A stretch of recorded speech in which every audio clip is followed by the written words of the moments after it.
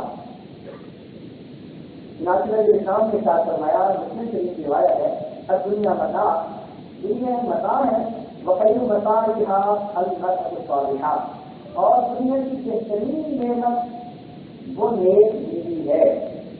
ایک اور حدیث میں اللہ تعالیٰ سے محبوب نے ساتھ فرمایا، مَسْتَفَادُ الْمُؤْمِنُ بَعْدَ تَقْوَى اللَّهِ عَزَّ وَجَلَّ خَيْرٌ لَّهُ مِن زَوْجَةٍ صَالِحَةٍ، کہ مومن اللہ تعالیٰ کے تقویٰ کے بعد سب سے زیادہ فائدہ حاصل کرتا ہے اپنی نیک بیوی سے۔ اور پھر نیک بیوی کی صفات بتائی گئی کہ نیک بیوی کی پہچان کیا ہے۔ نبی اسلام نے فرمایا، ان امرہا اطاعتہ، کہ اگر خامد اس کو کسی بات کا حکم دے تو وہ عورت اس کی اطاعت کرے۔ عورتیں اس کو ذرا دل کے کانوں سے سنیں کہ نیک بیوی کی پہچان نبی اسلام کیا بتا رہے ہیں۔ اگر کوئی عورت قیامت کے دن نبی اسلام کی شفاعت جاتی ہے، ان کی نظر میں شروع ہونا چاہتی ہے، تو وہ دنیا میں نیک بیوی بن کر رہے۔ سب سے پہلی بات کیا کہ اگر اس کا خامد اس کو کسی کام کا حکم دے، اب کام سے مراد نیکی کا کام، شریعت کی حدود کے اندر رہتے ہوئے، اس کا یہ مطلب نہیں کہ خامد سے کہ تم بے پردہ پھرو تو اس کی یہ بات نہیں مانے۔ کئی خامد بھی ایسے بغیرت ہوتے ہیں کہ اپنی بیویوں کو پردہ نہیں کرنے دیتے، بیویاں چاہتی ہیں پردہ کریں اور پھر بیویوں کو بے پردہ کر کے اس کا حسن جمال لوگوں کو دکھاتے دیکھتے ہیں۔ ایک بات یہ رکھیے کہ جب کسی چیز پر لوگوں کی حوث پر نگاہیں پڑتی ہیں، اس چیز سے برکت اٹھ جاتی ہے۔ تو جب آپ ایک بندہ بیوی کو ساتھ لے کر جائیں گے تو طرح طرح کی حوث کی نگاہیں اس کے چہرے پر پڑیں گی تو اس بیوی کے اندر سے برکت نکل جائے گی۔ لہٰذا بے پردہ عورتوں سے ان کے خامد سب کی دین مطمئن نہیں ہوتے، ان کی اپنی نگاہوں میں بھی حوث رہتی ہے۔ ہمیشہ نیک مرد اپنی نیک بیویوں سے خوش ہوتے ہیں، ان کی ہر ایک بات سے تسلی ہوتی ہے، دل کو سکون مل جاتا ہے۔ اس بات کا خیال رکھیے کہ جن حدود و قیود کا اللہ نے حکم دیا ان کے اندر رہتے ہوئے عورت اپنے خامد کی اطاعت کرنے کی پابند ہے۔ دوسری بات، وَإِن نَظَرَ إِلَيْهَا أَسَرَّتْهُ، کہ وہ عورت ایسی ہو کہ اگر خامد اس کی طرف نظر کرے تو وہ اس کے دل کو مسرور کر دے، یعنی دل کو خوش کر دے۔ یہاں سے دو باتیں نکلی کہ ایک تو جب انسان خدمت اچھی کرتا ہے، اطاعت اچھی کرتا ہے تو پھر بندہ بے اختیار اس سے محبت کرتا ہے، اور دوسرا اس سے یہ معلوم ہوا کہ عورت کو گھر کے اندر صاف ستھرا رہنا چاہیے، کچھ لباس بن کر گھر میں رہنا چاہیے تاکہ خامد کی نظر پڑے تو اس کا دل خوش ہو۔ عام طور پر دیکھا گیا کہ عورتیں دوسروں کے گھروں میں جائیں گی تو دلہن کی طرح سر بھر کر جائیں گی اور گھروں کے اندر جلدی میری مجھیری بن کر رہیں گی۔ یہ چیز کے لیے سنت کے خلاف ہے۔ یہ تو زینت خامد کے لیے اختیار کرنے کا حکم ہے، غیروں کے لیے اختیار کرنے کا حکم نہیں ہے۔ تو اس لیے عورت کو چاہیے کہ صاف ستھرا بن کر گھر میں اس طرح سے رہے کہ جب بھی خامد کی نگاہ اس پر پڑے تو اس کی خدمت اور وفا کی وجہ سے بھی محبت ہو اور اس کے صاف ستھرا رہنے کی وجہ سے بھی اس کی طرف ملان ہو۔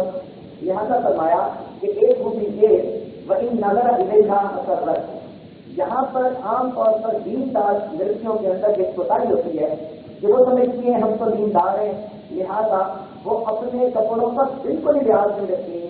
کئی دفعہ یعنی اتنے میلے ہوتے ہیں کہ خامدوں کا دیکھنے کو دل نہیں کرتا۔ یہ چیز بھی غلط ہے۔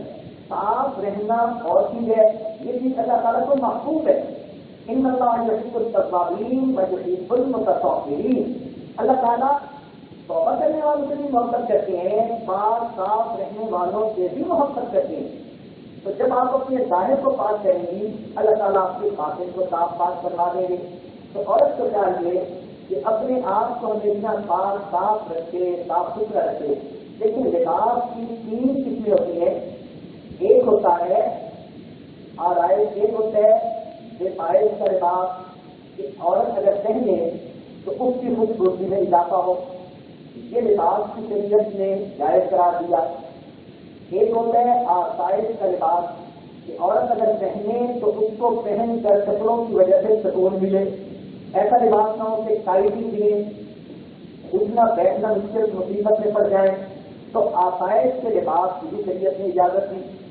تو زیبائش کے لباس کی بھی اجازت ہے, آسائش کے لباس کی بھی اجازت ہے. تیسرا لباس ہوتا ہے نمائش کا لباس, کہ لباس پہن کر دوسروں کو دکھانا. شریعت نے ایک لباس سے منع کروا دیا. تو عورتیں جو رسم و رواج کرتی ہیں وہ دوسری عورتوں کو دکھا کر یہ بھی دکھانے کے لیے کرتی چل رہی ہوتی ہیں. اس کو شریعت نے منع کیا کہ تم اس جو ہے کھاتے میں نہ پڑو. ہاں کوئی ایسا لباس تم پسند کرتی ہو جو تمہیں اچھا لگے, لگے تمہارا آمن دیکھ کے کچھ ہو, تو شریعت میں ایسا لباس پہننے پر عورت کو اجر اور ثواب ملے گا. یہ کہاں تک جو ہے مسئلہ ہے کہ عورت گھر کے اندر بھنگا نہیں بنی پھرے, ڈوبا نہیں بنی پھرے, اور خامن جب اس کی طرف دیکھے تو گھر کے اندر تو وہ اس طرح بنے اور جب باہر نکلے تو دلہن کی طرح کر نکلے. اس کو شریعت نے منع فرما دیا. چنانچہ حکم دیا کہ عورت کے اندر چند خوبیاں ہو. پہلی بات کہ اگر خامن کو اس کو حکم دے تو وہ اس خامن جو اس بات کو پورا کر دے, اور اگر خامن اس کی طرف نظر کرے تو وہ اس کا دل خوش کر دے. اب اس کا یہ مطلب نہیں ہوگا کہ یہ حقوق فقط عورت کے اوپر ہے, وائس برتا بھی ہوگا. خامن کو بھی ایسا چاہیے کہ وہ گھر کے اندر اس طرح بن کر رہے کہ عورت اس کی طرف دیکھے تو عورت کے دل میں محبت کا جذبہ اٹھے. ایسا کھڑا ہوا گھر میں بن کر نہ رہے کہ دوسرے کا دل ہی جلتا رہے. مرد یہ چاہتے ہیں کہ عورت ایسی بن کے رہے, مگر خود نہیں سمجھتے کہ ہمیں بھی ایسا بن کے رہنا چاہیے. اب مرد بھی ایسے ہیں کہ اس کے جسم سے پسینے کی بو آتی ہے, کپڑوں سے بو آتی ہے, تو پھر عورت اس کے ساتھ کیسے محبت و پیار کی زندگی گزارے گی؟ تو یہ چیزیں جہاں عورت کے لیے ہیں وہاں مرد بھی سوچیں کہ ہمیں بھی اپنی عورت کے لیے ایسے بن کے رہنا چاہیے کہ اگر مرد صاحب سے گھر آئے, عورت کو سکون مل جائے, اس کو یوں محسوس ہو کہ میرے سر کا سایہ آ گیا, میرے عیبوں کو چھانپنے والا, میری محبتوں کا معراج, یعنی میں جس کے ساتھ زندگی بہترین گزار سکتی ہوں وہ ہستی گھر میں آ گئی. چنانچہ عورت کا دل خوش ہو جائے. خامن کو بھی اپنی بیوی کے لیے ایسے بن کے رہنا چاہیے. نبی اسلام نے فرمایا پہلی خوبی کہ اگر خان اپنی بیوی کو حکم دے تو وہ پورا کرے, اگر اس کی طرف دیکھے تو دیکھنے سے دل خوش ہو جائے.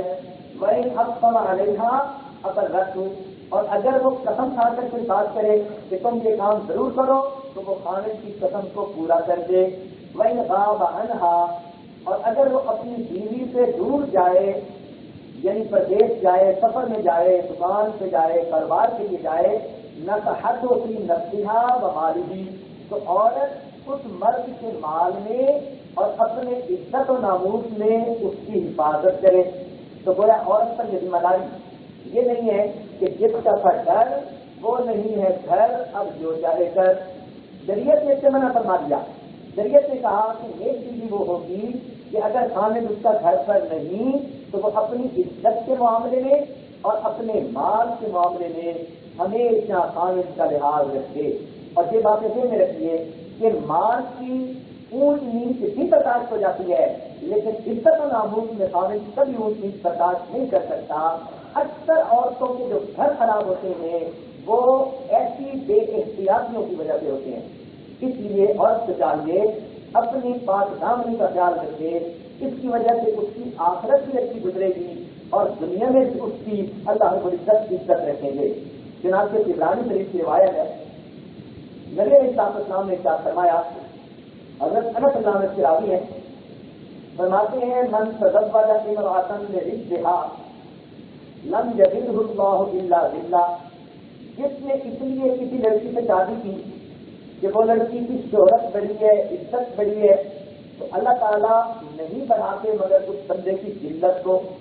یعنی جو فقط عزت کو دیکھ کر شادی کرے گا اس کو ذلت ہی ملے گی, پستی ہی ملے گی. ومن تزوجہا لمالہا, اور جو اس لیے اس سے شادی کرے کہ اس کے پاس مال بہت ہے, لم یجد اللہ الا فقرا, اللہ تعالیٰ نہیں بڑھاتے مگر اس کی تنگ دستی کو, اللہ تعالیٰ اس کو تنگ دست بنا دیتے ہیں. ومن تزوجہا لحسبہا لم یجد اللہ الا ثناء, اور جس نے اس کے حسب اور خاندانی شہرت کی وجہ سے اس سے شادی کی, اللہ تعالیٰ نہیں بڑھاتے مگر اس کی پستی کو. ومن تزوج امرأة, اور جس نے اس لیے عورت سے شادی کی, لم یجد بہا الا ان یغض بصرہ, کہ وہ اس کے ذریعے اپنی نگاہوں کو نیچے رکھ سکے وَيُحْسِنَ فَرْجَهُ، اور اپنی شرمگاہ کی حفاظت کر سکے، وَيَصِلُ رَحِمَهُ، اور صلہ رحمی یعنی رشتے ناتوں کو جوڑ سکے، بارک اللہ لہ فیہا، اللہ تعالیٰ اس خامن کو اس بیوی کے اندر برکت عطا فرمائے، وبارک لہا فیہ، اور اللہ تعالیٰ اس بیوی کو اس خامن میں برکت عطا فرمائے۔ تو معلوم ہوا کہ نبی اسلام نے فرمایا کہ نکاح کرنے میں مقصد کیا ہونا چاہیے کہ نکاح کے بعد میں پاک دامنی کی زندگی گزاروں گا، اپنی نگاہوں پہ قابو پاؤں گا، اور رشتے ناتوں کو میں جوڑوں گا جو شریعت نے جوڑنے کا حکم دیا۔ تو جو ان مقاصد کو سامنے رکھ کے نکاح کرے گا اس کے لیے اللہ کے محبوب کی دعا ہے اللہ تعالیٰ اس خامن کے لیے بیوی میں برکت عطا فرمائے اور بیوی کے لیے خامن میں برکت عطا فرمائے۔ لہذا شادی کے وقت ہمیشہ دینداری کو سامنے رکھ کر شادی کرنی چاہیے۔ چنانچہ عورت کی صفات میں سے سب سے بہتر صفت کے بارے میں ایک مرتبہ صحابہ کرام میں بات چل رہی تھی، کوئی کچھ کہہ رہے تھے کوئی کچھ کہہ رہے تھے۔ اسی دوران حضرت اللہ عنہ اٹھ کر گھر تشریف لے گئے کسی کام کے لیے، وہاں جا کر سیدہ فاطمہ اللہ عنہ کی بات ہوئی، ان کو بھی بتایا کہ بھائی آج تو مسجد میں اس عنوان پر گفتگو ہو رہی تھی۔ انہوں نے فرمایا کہ میں بتاؤں کہ اللہ تعالیٰ کو سب سے پسندیدہ عورت کون ہے؟ کہا بتائیں۔ انہوں نے فرمایا کہ اللہ تعالیٰ کو سب سے پسندیدہ عورت وہ ہے جو نہ خود کسی غیر محرم کی طرف دیکھے اور نہ کوئی غیر محرم اس کو دیکھ سکے، یعنی اتنی باحیا ہو کہ اس کی اپنی نگاہیں بھی غلط غیر محرم پر نہ پڑیں، اور اتنی پردہ دار ہو کہ غیر محرم اس کو بھی نہ دیکھ سکے۔ تو جب انہوں نے یہ بتایا تو حضرت رضی اللہ عنہ مسجد میں تشریف لائے اور کہا اے اللہ کے محبوب، فاطمہ رضی اللہ تعالیٰ عنہ نے اللہ کی پسندیدہ عورت کی 2 صفتیں بتائیں۔ تو جب انہوں نے یہ صفات بیان کی نبی علیہ السلام مسکرائے، فرمایا الفاطمہ تو بدعۃ منی، فاطمہ تو میرے دل کا ٹکڑا ہے۔ تو معلوم ہوا کہ جو عورت خود پردہ دار ہو کہ غیر محرم اس کو نہ دیکھ سکے اور وہ خود بھی غیر محرم کی طرف نہ دیکھنے والی ہو تو یہ عورت اللہ تعالیٰ کی پسندیدہ عورت ہے۔ عام طور پر دیکھا گیا کہ عورتیں غیر محرم کی طرف ایسی بری نظر سے نہیں دیکھتی جس طرح مرد عام طور پر غیر عورتوں کی طرف بری نظر سے دیکھتے ہیں۔ اللہ تعالیٰ نے عورت کے اندر فطری حیا رکھی ہے۔ اکثر و بیشتر جو نیک عورتیں ہوتی ہیں، دیندار عورتیں ہوتی ہیں، ان کی نگاہیں پاک ہوتی ہیں، وہ مرد کی طرف بری نظر سے نہیں دیکھتی۔ ہاں جس کی قسمت اللہ خراب کر دے تو اس کی بات ہی کچھ اور ہوتی ہے، لیکن جنرلی دیکھا یہ گیا کہ عورتوں کے اندر اللہ تعالیٰ نے یہ صفت رکھ دی۔ حضرت ثانی رحمۃ اللہ علیہ فرماتے ہیں کہ نیک عورتیں، دیندار عورتیں رات کے رات کو ترک ہوتی ہیں، یعنی جیسے حوروں کی بات کہی گئی کہ وہ اپنی نگاہوں کو بچانے والی، ہٹانے والی، غیروں سے ہٹانے والی، تو فرماتے ہیں کہ حوروں کی یہ صفت اللہ نے دیندار عورتوں کے اندر رکھی ہوتی ہے۔ وہ عام طور پر ادھر ادھر نہیں دیکھتی، تاہم ان کو چاہیے کہ وہ اپنے پردے کا بھی خیال کریں۔ پردے کا خیال کرنا مرد کی ذمہ داری سے پہلے عورت کی اپنی ذمہ داری ہے۔ اللہ تعالیٰ نے ان کو حکم دیا، لہذا عورت میں نہ گئے کہ مرد اپنی نگاہوں کو کیوں نہیں قابو کرتے، جب آپ کو حکم دیا جا رہا ہے کہ آپ پردے میں رہیں، کرنا فی بیوتکن، بغیر ضرورت کے گھر سے باہر نہ نکلے، گھر پہ ہی رہیں، ضرورت کے وقت نکلنا بھی ہو تو پردے کے ساتھ نکلیں۔ حدیث پاک میں آتا ہے کہ جب بے پردہ عورت گھر سے باہر نکلتی ہے اللہ تعالیٰ کے فرشتے اس پر لعنت کرنا شروع کرتے ہیں، جب تک وہ گھر واپس نہیں آ جاتی اس وقت تک اللہ کے فرشتے اس پر لعنت کرتا رہے ہوتے ہیں۔ تو اب ایک طرف تو بے پردہ عورت پھرتی ہے اور دوسری طرف کہتی ہے میری زندگی میں برکت نہیں، پریشانیاں ہیں، سکون نہیں، میں تو بہت ہی تنگ زندگی گزار رہی ہوں۔ جب اللہ کے فرشتوں کی لعنتیں برت رہی ہیں تو پھر سکون کیسے نصیب ہو سکتا ہے؟ اس لیے ان باتوں کا بہت زیادہ خیال کرنا چاہیے۔ علماء نے لکھا ہے کہ جو نیک بیوی ہو، اچھی بیوی ہو، نیک بیوی ہو، اس کے اندر 4 صفات ہوا کرتی ہیں۔ سب سے پہلے کہ اس کے چہرے پر حیا ہوتی ہے۔ یاد رکھیے کہ یہ سرخی پاؤڈر اور ایسی چیزوں سے انسان کے جمال میں اضافہ نہیں ہوتا، انسان کے جمال میں تو حیا کی وجہ سے اضافہ ہوتا ہے۔ تو جس کے چہرے پر حیا ہو اللہ رب العزت اس کے چہرے کو پرکشش بنا دیتے ہیں۔ لہذا 4 خوبیاں عورت کے اندر ہونی چاہیے۔ ایک تو اس کے چہرے پر حیا ہو، دوسرا اس کی زبان کے اندر شیرینی ہو۔ شیرینی کا کیا مطلب کہ نرم بولنے والی ہو، خامن سے بات کرے تو نرم لہجے میں بات کرے، اس لیے کہ عام طور پر عورتیں غیروں سے بات کرنی ہو تو سارے جہان کی شیرینی زبان میں آ جاتی ہے، اور حامل سے بات کرنی ہو تو سارے جہان کی کڑواہٹ زبان میں ہوتی ہے. اس کو شریعت نے منع فرما دیا.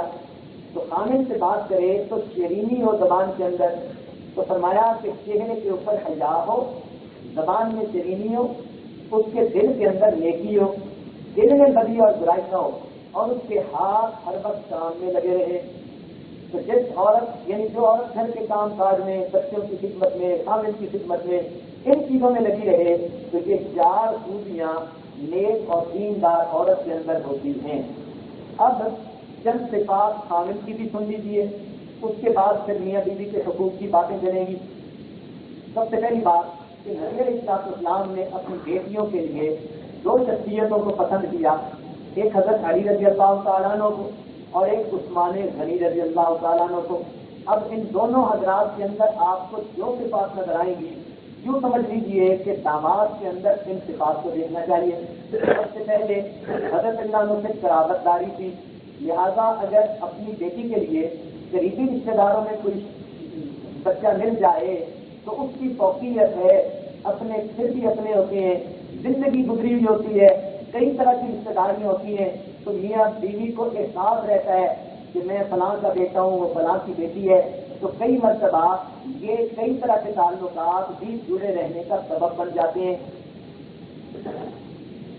تو پہلی بات اس شرافت کو دیکھا، مگر کچھ لوگ فقط شرافت ہی کو دیکھتے ہیں، یہ بھی غلط بات ہے.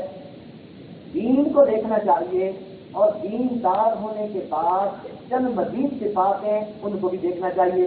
تو افضل ہے، بہتر ہے اگر کئی رشتے ہوں اور ایک قریبی رشتہ بھی ہے تو قریبی رشتے کو فوقیت دینی چاہیے. دوسری بات حضرت اللہ عنہ کے اندر علم تھا. باب العلم سے تو معلوم ہوا کہ اپنی بیٹی کے لیے جو رشتہ ڈھونڈنا چاہیے تو بچہ ان پڑھ جاہل نہیں ہونا چاہیے، اتنا پڑھا لکھا ہو کہ زندگی اچھی گزار سکے. بچی تعلیم یافتہ ہے تو بچے کو لازمی تعلیم یافتہ ہونا چاہیے. یہ نہ ہو کہ بیٹی تو عالمہ فاضلہ ہے اور اس کے لیے حامد ایسا چنا جو قرآن بھی نہیں پڑھا ہوا. اس قسم کی بات نہیں ہونی چاہیے. تو علم ایک ایسی چیز ہے کہ جس کی وجہ سے انسان اچھی زندگی گزارتا ہے. جیسا عثمان غنی ناموں کی زندگی کو دیکھیں، اللہ رب العزت نے عثمان ذی النورین کو عزت عطا فرمائی تھی. تو معلوم ہوا کہ لڑکا ایسا ہو کہ معاشرے میں اس کی اچھی عزت ہو، بدنام قسم کا آدمی نہ ہو. پھر اللہ رب العزت نے عثمان غنی ناموں کو غنی بنایا تھا. اتنا اللہ تعالیٰ نے ان کو مال دیا تھا جس کو اللہ کے دین کے راستے میں خرچ کرتے تھے. لہذا ایسا لڑکا ہو کہ جس کا رزق کھلا ہو اور بیٹی کی زندگی اچھی گزر سکے تو یہ چیز بھی نظر کے اندر رہے. پھر عثمان غنی ناموں کو اللہ نے حیا دیا تھا. اتنا حیا دیا تھا کہ فرشتے بھی ان سے حیا کیا کرتے تھے. تو اس لیے داماد کو اس طرح جو ہے نظر سے بھی دیکھنا چاہیے کہ وہ نیکی کی زندگی گزارنے والا ہو، بے حیائیوں سے کام نہ کرنے والا ہو. لہذا چند یہ صفات اگر بیٹی کا رشتہ کرتے ہوئے لڑکے میں دیکھی جائیں گی تو بچی کی زندگی اچھی گزری ہو. دیکھیے حضرت موسیٰ علیہ السلام اللہ رب العزت کے پیغمبر ہیں، مگر ان کی بیوی ان کے ساتھ سفر میں شریک ہے اور وہ اس وقت امید سے تھی، حاملہ تھی، ان کو سردی لگ رہی تھی. تو حضرت موسیٰ علیہ السلام نے کہا کہ آپ انتظار کرو، آتی کو منہا بخبرن او اجد علی النار ہدا، میں آپ کے لیے کچھ آگ لے آتا ہوں یا آگ کے بارے میں مجھے رہنمائی مل جائے گی. تو معلوم ہوا کہ خامد کو ایسا ہونا چاہیے کہ وہ بیوی کی تکلیف کو اپنی تکلیف سمجھے، بیوی کی تکلیف پر وہ چین سکون کی دھمکی نہ بجائے، بلکہ جب بیوی تکلیف میں تھی تو وقت کے پیغمبر کی آگ ڈھونڈتے پھر رہے ہیں. تو خامد کو چاہیے کہ وہ بیوی کی خوشی اور اس کی خاطر یا بیوی کی پریشانی دور کرنے کی خاطر اگر اس قسم کے کام کرے گا تو اس کو انبیاء کرام کی سنت پر عمل کرنے کا اجر ملے گا. پھر سب سے بڑی بات کہ خامد کے اندر عام طور پر تحمل مزاجی کا ہونا ضروری. اس کی وجہ یہ کہ اللہ تعالیٰ نے گھر کے سیٹ اپ میں خامد کو دوسروں کے اوپر فضیلت عطا فرمائی. چنانچہ فرمایا الرجال قوامون علی النساء، مردوں کو اللہ نے عورتوں کے اوپر قوامت عطا کیا، ان کو فضیلت دی. اب یہ فضیلت دینے کے پیچھے حکمت کیا تھی؟ مفسرین نے لکھا کہ عورت ذرا جذباتی ہوتی ہے، عام طور پر جذبات میں آ کے الٹے سیدھے فیصلے کر بیٹھتی ہے. اس لیے تو طلاق کا حق بھی عام طور پر شوہر کے ہاتھ میں رکھا جاتا ہے.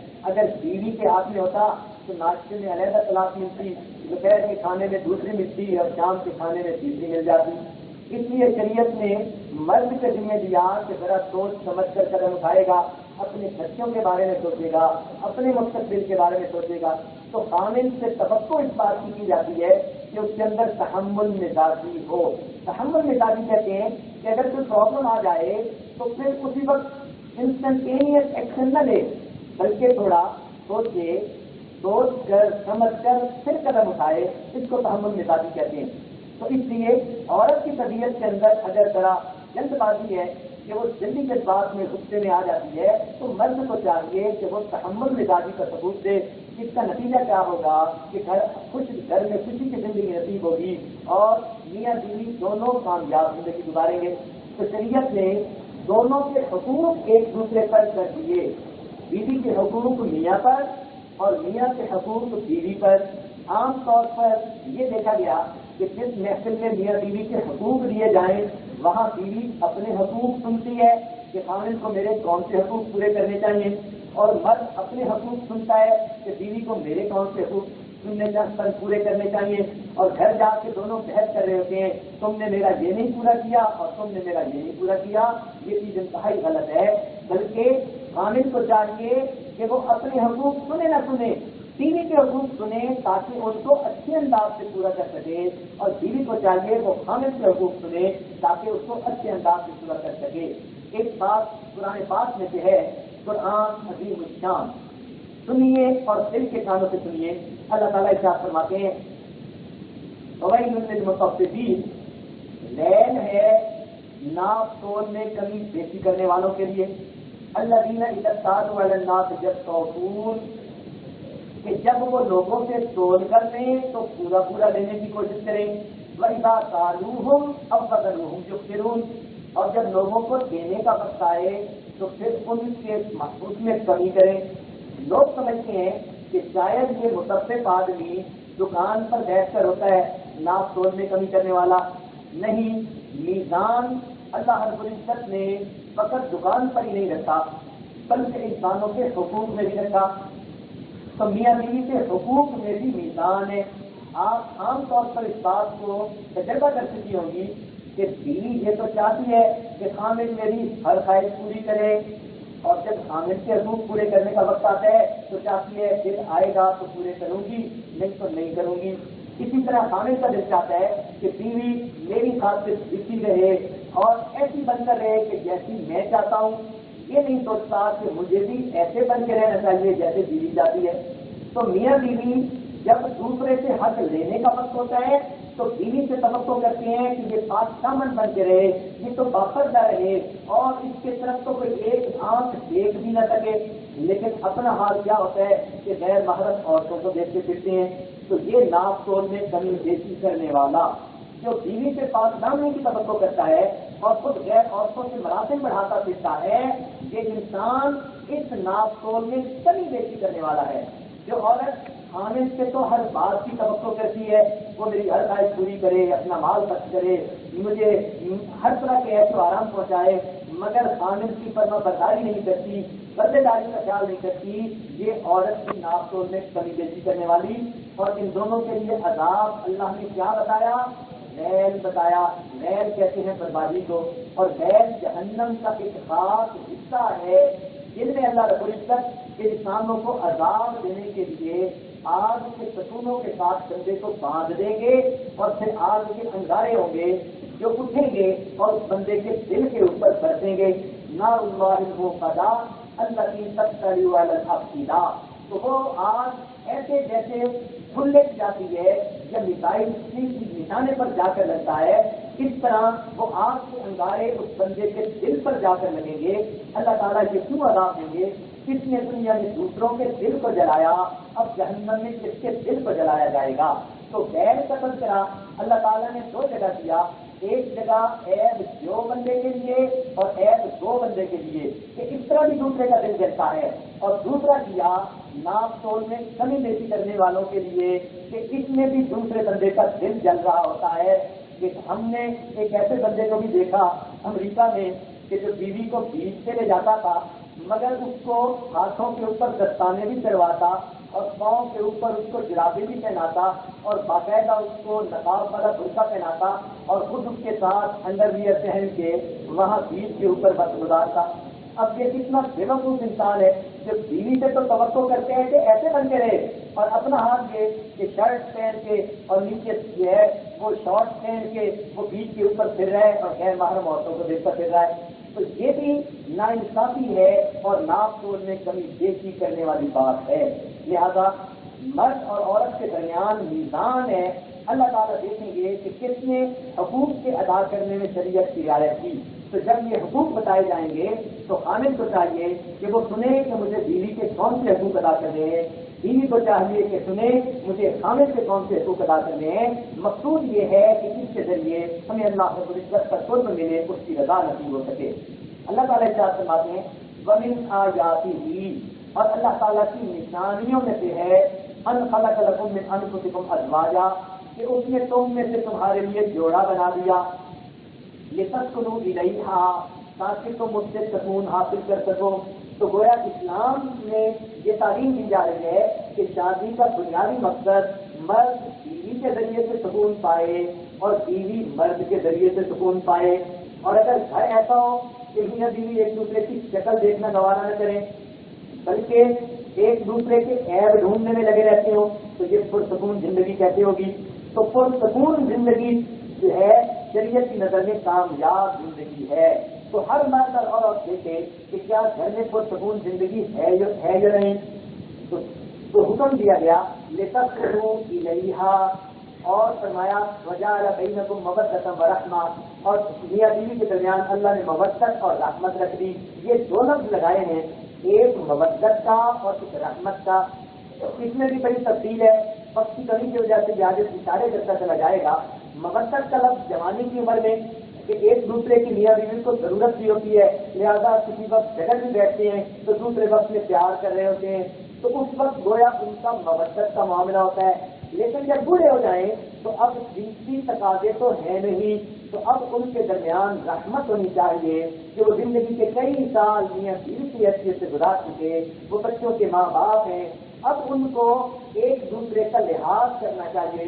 جس طرح کسی فیکٹری میں کوئی مزدور کام کرے اور 25 سال 20 سال گزارنے کے بعد مالک بھی اس کے حق کی رعایت کرتا ہے کہ اس نے کتنا وقت اس جو ہے کارخانے میں گزارا اور اس کے لیے اسپیشل بینیفٹس ہوتے ہیں, اسی طرح شریعت نے کہا یہ میاں بیوی زندگی کے اتنے سال اکٹھے گزار چکے, اب ان دونوں کو ایک دوسرے کو اس کا بینیفٹ دینا چاہیے. چنانچہ بڑھاپے میں بندہ بیمار ہوتا ہے, طبیعت کے اندر کچھ جلد بازی آ جاتی ہے, بچوں والا معاملہ ہو جاتا ہے, تو عام طور پر دیکھا کہ بڑھاپے میں مرد میاں بیوی زیادہ جھگڑتے ہیں. تو میں بولتا تھا بیوی سنتی تھی, پھر اولاد ہو گئی, اس کے بعد بیوی بولتی تھی اور میں سنتا تھا, پھر ہم دونوں بوڑھے ہو گئے تو ہم دونوں بولتے تھے, محلے والے سنتے تھے. تو عام طور پر بڑھاپے میں میاں بیوی کے جھگڑے زیادہ ہوتے ہیں. شریعت نے کہا کہ ان کو رحمت کا خیال رکھنا چاہیے اور ایک دوسرے کے ساتھ درگزر کا معاملہ کرنا چاہیے. اس کی صحت کا, بیماری کا, عمر کا لحاظ رکھے اور یہ سوچے کہ اس نے زندگی کی جوانی میرے لیے گزار دی, اب یہ جو ہے عورت میرے لیے قابل قدر ہے. بیوی سوچے اس مرد نے اپنی جوانی میرے ساتھ گزار دی, اب اس بڑھاپے میں میں اس کو کیا تکلیف دوں. لہذا دونوں ایک دوسرے کا لحاظ کریں. تو اس کو رحمت کے ساتھ شریعت نے تعبیر کیا. اللہ تعالیٰ کیا فرماتے ہیں حسن لباس لکم وانتم لباس لہن, کہ میاں بیوی ایک دوسرے کے لیے لباس کی معنی میں خامد بیوی کا لباس اور بیوی خامد کا لباس. کیا مطلب؟ اس کے دو مطلب ہیں. ایک تو انسان کے جسم کے عیب لباس کی وجہ سے چھپ جاتے ہیں, گویا بیوی عیب خامد چھپائے, خامد کے عیب بیوی چھپائے. ایک اس کی تعبیر تو یہ ہوئی, اور دوسری تعبیر یہ ہوئی کہ لباس کی وجہ سے انسان کی شخصیت خوبصورت معلوم ہوتی ہے. اب ایک آدمی بے لباس ہو تو وہ تو کسی کے سامنے آتے ہی شرمائے گا, بے عزت ہوگا اور ذلیل ہوگا. تو لباس کی وجہ سے اس کو عزت ملی, شان ملی, زینت ملی. تو گویا میاں بیوی بھی ایسے ہوں کہ بیوی کی وجہ سے خاوند کی خاندان میں عزت ہو اور خاوند کی وجہ سے خاندان میں بیوی کی عزت ہو. لوگ رشتہ دار کہیں کہ یہ کتنی نیک خاتون ہے تو نیک خاتون کی وجہ سے خاوند کی عزت بنے, اور لوگ کہیں کہ یہ کتنا اچھا مرد ہے مرد کی وجہ سے عورت کی عزت بنے. تو گویا دونوں ایک دوسرے کی عزت بڑھنے کا سبب بنے. ایک تفسیر اس کی یہ ہے, اور ایک تیسری تفسیر جو سب سے زیادہ اچھی ہے وہ یہ کہ انسان کے جسم کے سب سے زیادہ قریب اس کا لباس ہوتا ہے. جسم کے سب سے زیادہ قریب اس کا لباس ہوتا ہے, لباس سے زیادہ قریب کوئی چیز نہیں ہوتی. تو یہ تعبیر بتائی کہ جب تم دونوں میاں بیوی بن گئے, اب تمہاری ذات کے سب سے قریب تمہاری بیوی ہے اور بیوی کے سب سے قریب اس کا خاوند ہے. یعنی اتنا قرب کا تعلق ہے دونوں میں کہ جس طرح لباس جسم کے قریب ہوتا ہے, میاں بیوی کا دونوں کا اتنا قرب کا تعلق ہے. اب کسی کو اجازت نہیں کہ ان دونوں کے اندر فاصلے ڈال سکے. لہذا شریعت نے بتایا کہ جب ایک صدر کے اندر ہر گنہگار کی مغفرت ہو جاتی ہے, لیکن جو میاں بیوی کے درمیان جدائی ڈالنے والا بندہ ہوگا اس بندے کی صدر میں بھی مغفرت نہیں ہوتی. اب یہ جدائی ڈالنے والے کئی طرح کے, مثال کے طور پر کئی دفعہ خاوند کی ماں یا اس کی بہنیں میاں بیوی میں جدائی ڈالتی ہیں, کئی دفعہ بیوی کی ماں اور بہنیں میاں بیوی میں جدائی ڈالتی ہیں, اور کئی مرتبہ غیر مرد ایسے ہوتے ہیں کہ عورت کو اپنی طرف مائل کر کے خاوند سے اس کو دور کر دیتی ہیں. کئی ایسی بری عورتیں ہوتی ہیں جو شادی شدہ مردوں کو اپنی طرف مائل کر کے بیویوں سے دور کر دیتی ہیں. تو جو بھی میاں بیوی کے ایک دوسرے سے دور ہونے کا سبب بنے گا, اللہ تعالیٰ قدر میں بھی اس کی مغفرت نہیں فرمائیں گے. اللہ تعالیٰ نے میاں بیوی کو اتنا قرب کا جو ہے وہ مقام دیا کہ یہ ایک دوسرے کے لیے لباس کی مانند ہیں. ادیان عالم میں میاں بیوی کے تعلق کو اتنا خوبصورتی کے ساتھ کہیں بیان نہیں کیا گیا جو شریعت کے اندر قرآن مجید کی آیت کے چند الفاظ میں بیان کر دیا گیا ہے. عقل والوں کی عقلیں حیران ہیں اور فلاسفر اپنے جو ہے فلسفے پر حیران ہے کہ شریعت نے میاں بیوی کے تعلق کو ان چند لفظوں میں اتنا خوبصورتی سے بیان کر دیا کہ لوگوں کی لکھی ہوئی کتابیں بھی ان کے سامنے بےمانی ہو گئی ہیں. نبی علیہ السلام نے ارشاد فرمایا, اکمل المؤمنین ایمانا احسنهم خلقا, ایمان والوں میں سے سب سے کامل ایمان والا وہ مومن ہے کہ جس کے اخلاق اچھے ہوں, وَأَلْطَفُهُمْ بِأَهْلِهِ, اور وہ اپنے اہل خانہ کے ساتھ لطف سے زندگی گزارنے والا ہو, یعنی ملاطفت سے زندگی گزارنے والا ہو. اب غور کیجیے, یہی ملاطفت کا لفظ قرآن پاک کا درمیانی لفظ ہے. وَلْيَتَلَطَّفْ, جناب کے اصحاب کہف کا جہاں تک ہے کہ انہوں نے بھیجنا تھا کسی کو کھانا خریدنے کے لیے, تو اس کو تلقین کی کہ تم جانا کھانا لینے کے لیے, لیکن وَلْيَتَلَطَّفْ, اس بات کا خیال رکھنا کہ تم ملاطفت سے بات کرنا, یعنی نرمی سے پیار سے بات کرنا. گویا قرآن پاک کے تمام الفاظ میں سے سب سے مرکز اور سینٹر درمیان کا لفظ یہی ہے, نرمی اور محبت سے پیار کرنا. اور آج کا مسلمان کسی سے محروم ہوتا ہے. جہاں ازدواجی زندگی کی بات آئی وہاں کی شریعت نے اسی لفظ کو استعمال کیا. گویا یہ لفظ قرآن اور حدیث سے ثابت ہوتا ہے کہ یہ کامیاب زندگی گزارنے کے لیے بنیادی لفظ ہے. تو ہمیں میاں بیوی کی زندگی میں ملاطفت کے ساتھ پیش آنا چاہیے, یعنی ایک دوسرے کے ساتھ محبت و پیار کی زندگی گزارنا, اس کو ملاطفت کہتے ہیں. چنانچہ نبی اسلام کی خدمت میں ایک بیوی نے شکایت کی, کہا کہ اے اللہ کے محبوب وہ چھوٹی چھوٹی بات پر مجھے مارتا ہے. نبی اسلام نے فرمایا, یذل احدکم یضرب امرأته, کہ اس کا چہرہ سیاہ ہو کہ وہ اپنی بیوی کو مارتا ہے ضرب العبد, ایک غلام کی طرح. ثم یذل ثم یذل, پھر اس کا چہرہ سیاہ ہو یعانقها ولا یستحیی, کہ دوسرے وقت میں اسی سے بغل گیر ہوتا ہے اور اس کو شرم بھی نہیں آتی. تو اگر یہ انسان میاں بیوی کے ساتھ اتنے قرب میں محبت و پیار کے لمحات گزارتا ہے, اس کو شرم نہیں آتی کہ چھوٹی چھوٹی بات کو اس کے ہاتھ میں اٹھا لیتا ہے. وہ اس کی باندھی اور اس کی غلام تو نہیں ہے, وہ اس کی بیوی ہے. بیوی اور باندھی میں فرق ہوتا ہے. عقل مند کو اس فرق کو سمجھنے کی ضرورت ہے. تو یاد رکھنا کہ بیوی کو بندہ نکاح کے ذریعے خرید نہیں لیا کرتا, اس کے ماں باپ نے اس کو آزاد کرنا ہوتا ہے.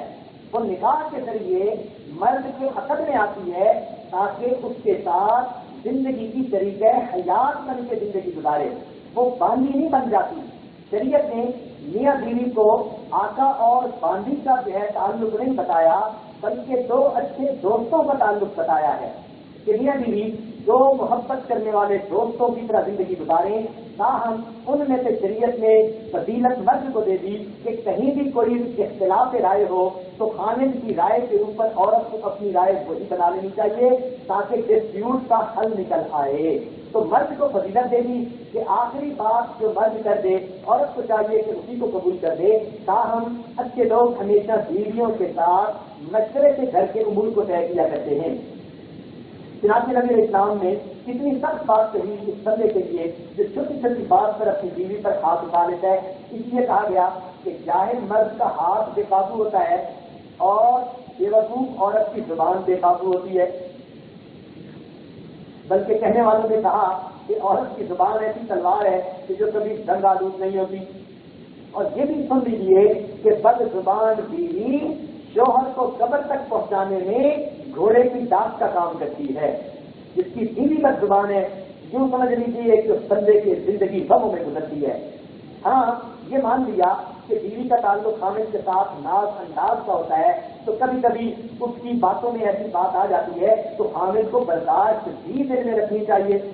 لیکن آپس میں محبت و پیار کے ساتھ زندگی گزارنی چاہیے. جب شریعت کا خیال نہیں رکھتے فقط دنیا داری کا خیال ہوتا ہے تو میاں بیوی صرف ایک دوسرے سے محبت کی بجائے الٹا نفرت کرنے لگ جاتے ہیں. اس لیے کہنے والے نے کہا کہ ایسے کچھ نصیب شوہر کم ہیں جو دن میں ایک بار اپنی بیوی کی جان کو نہ روئے اور ایسی بیویاں بھی تھوڑی ہیں جو دن میں ایک مرتبہ خامد کو نہ سوچیں.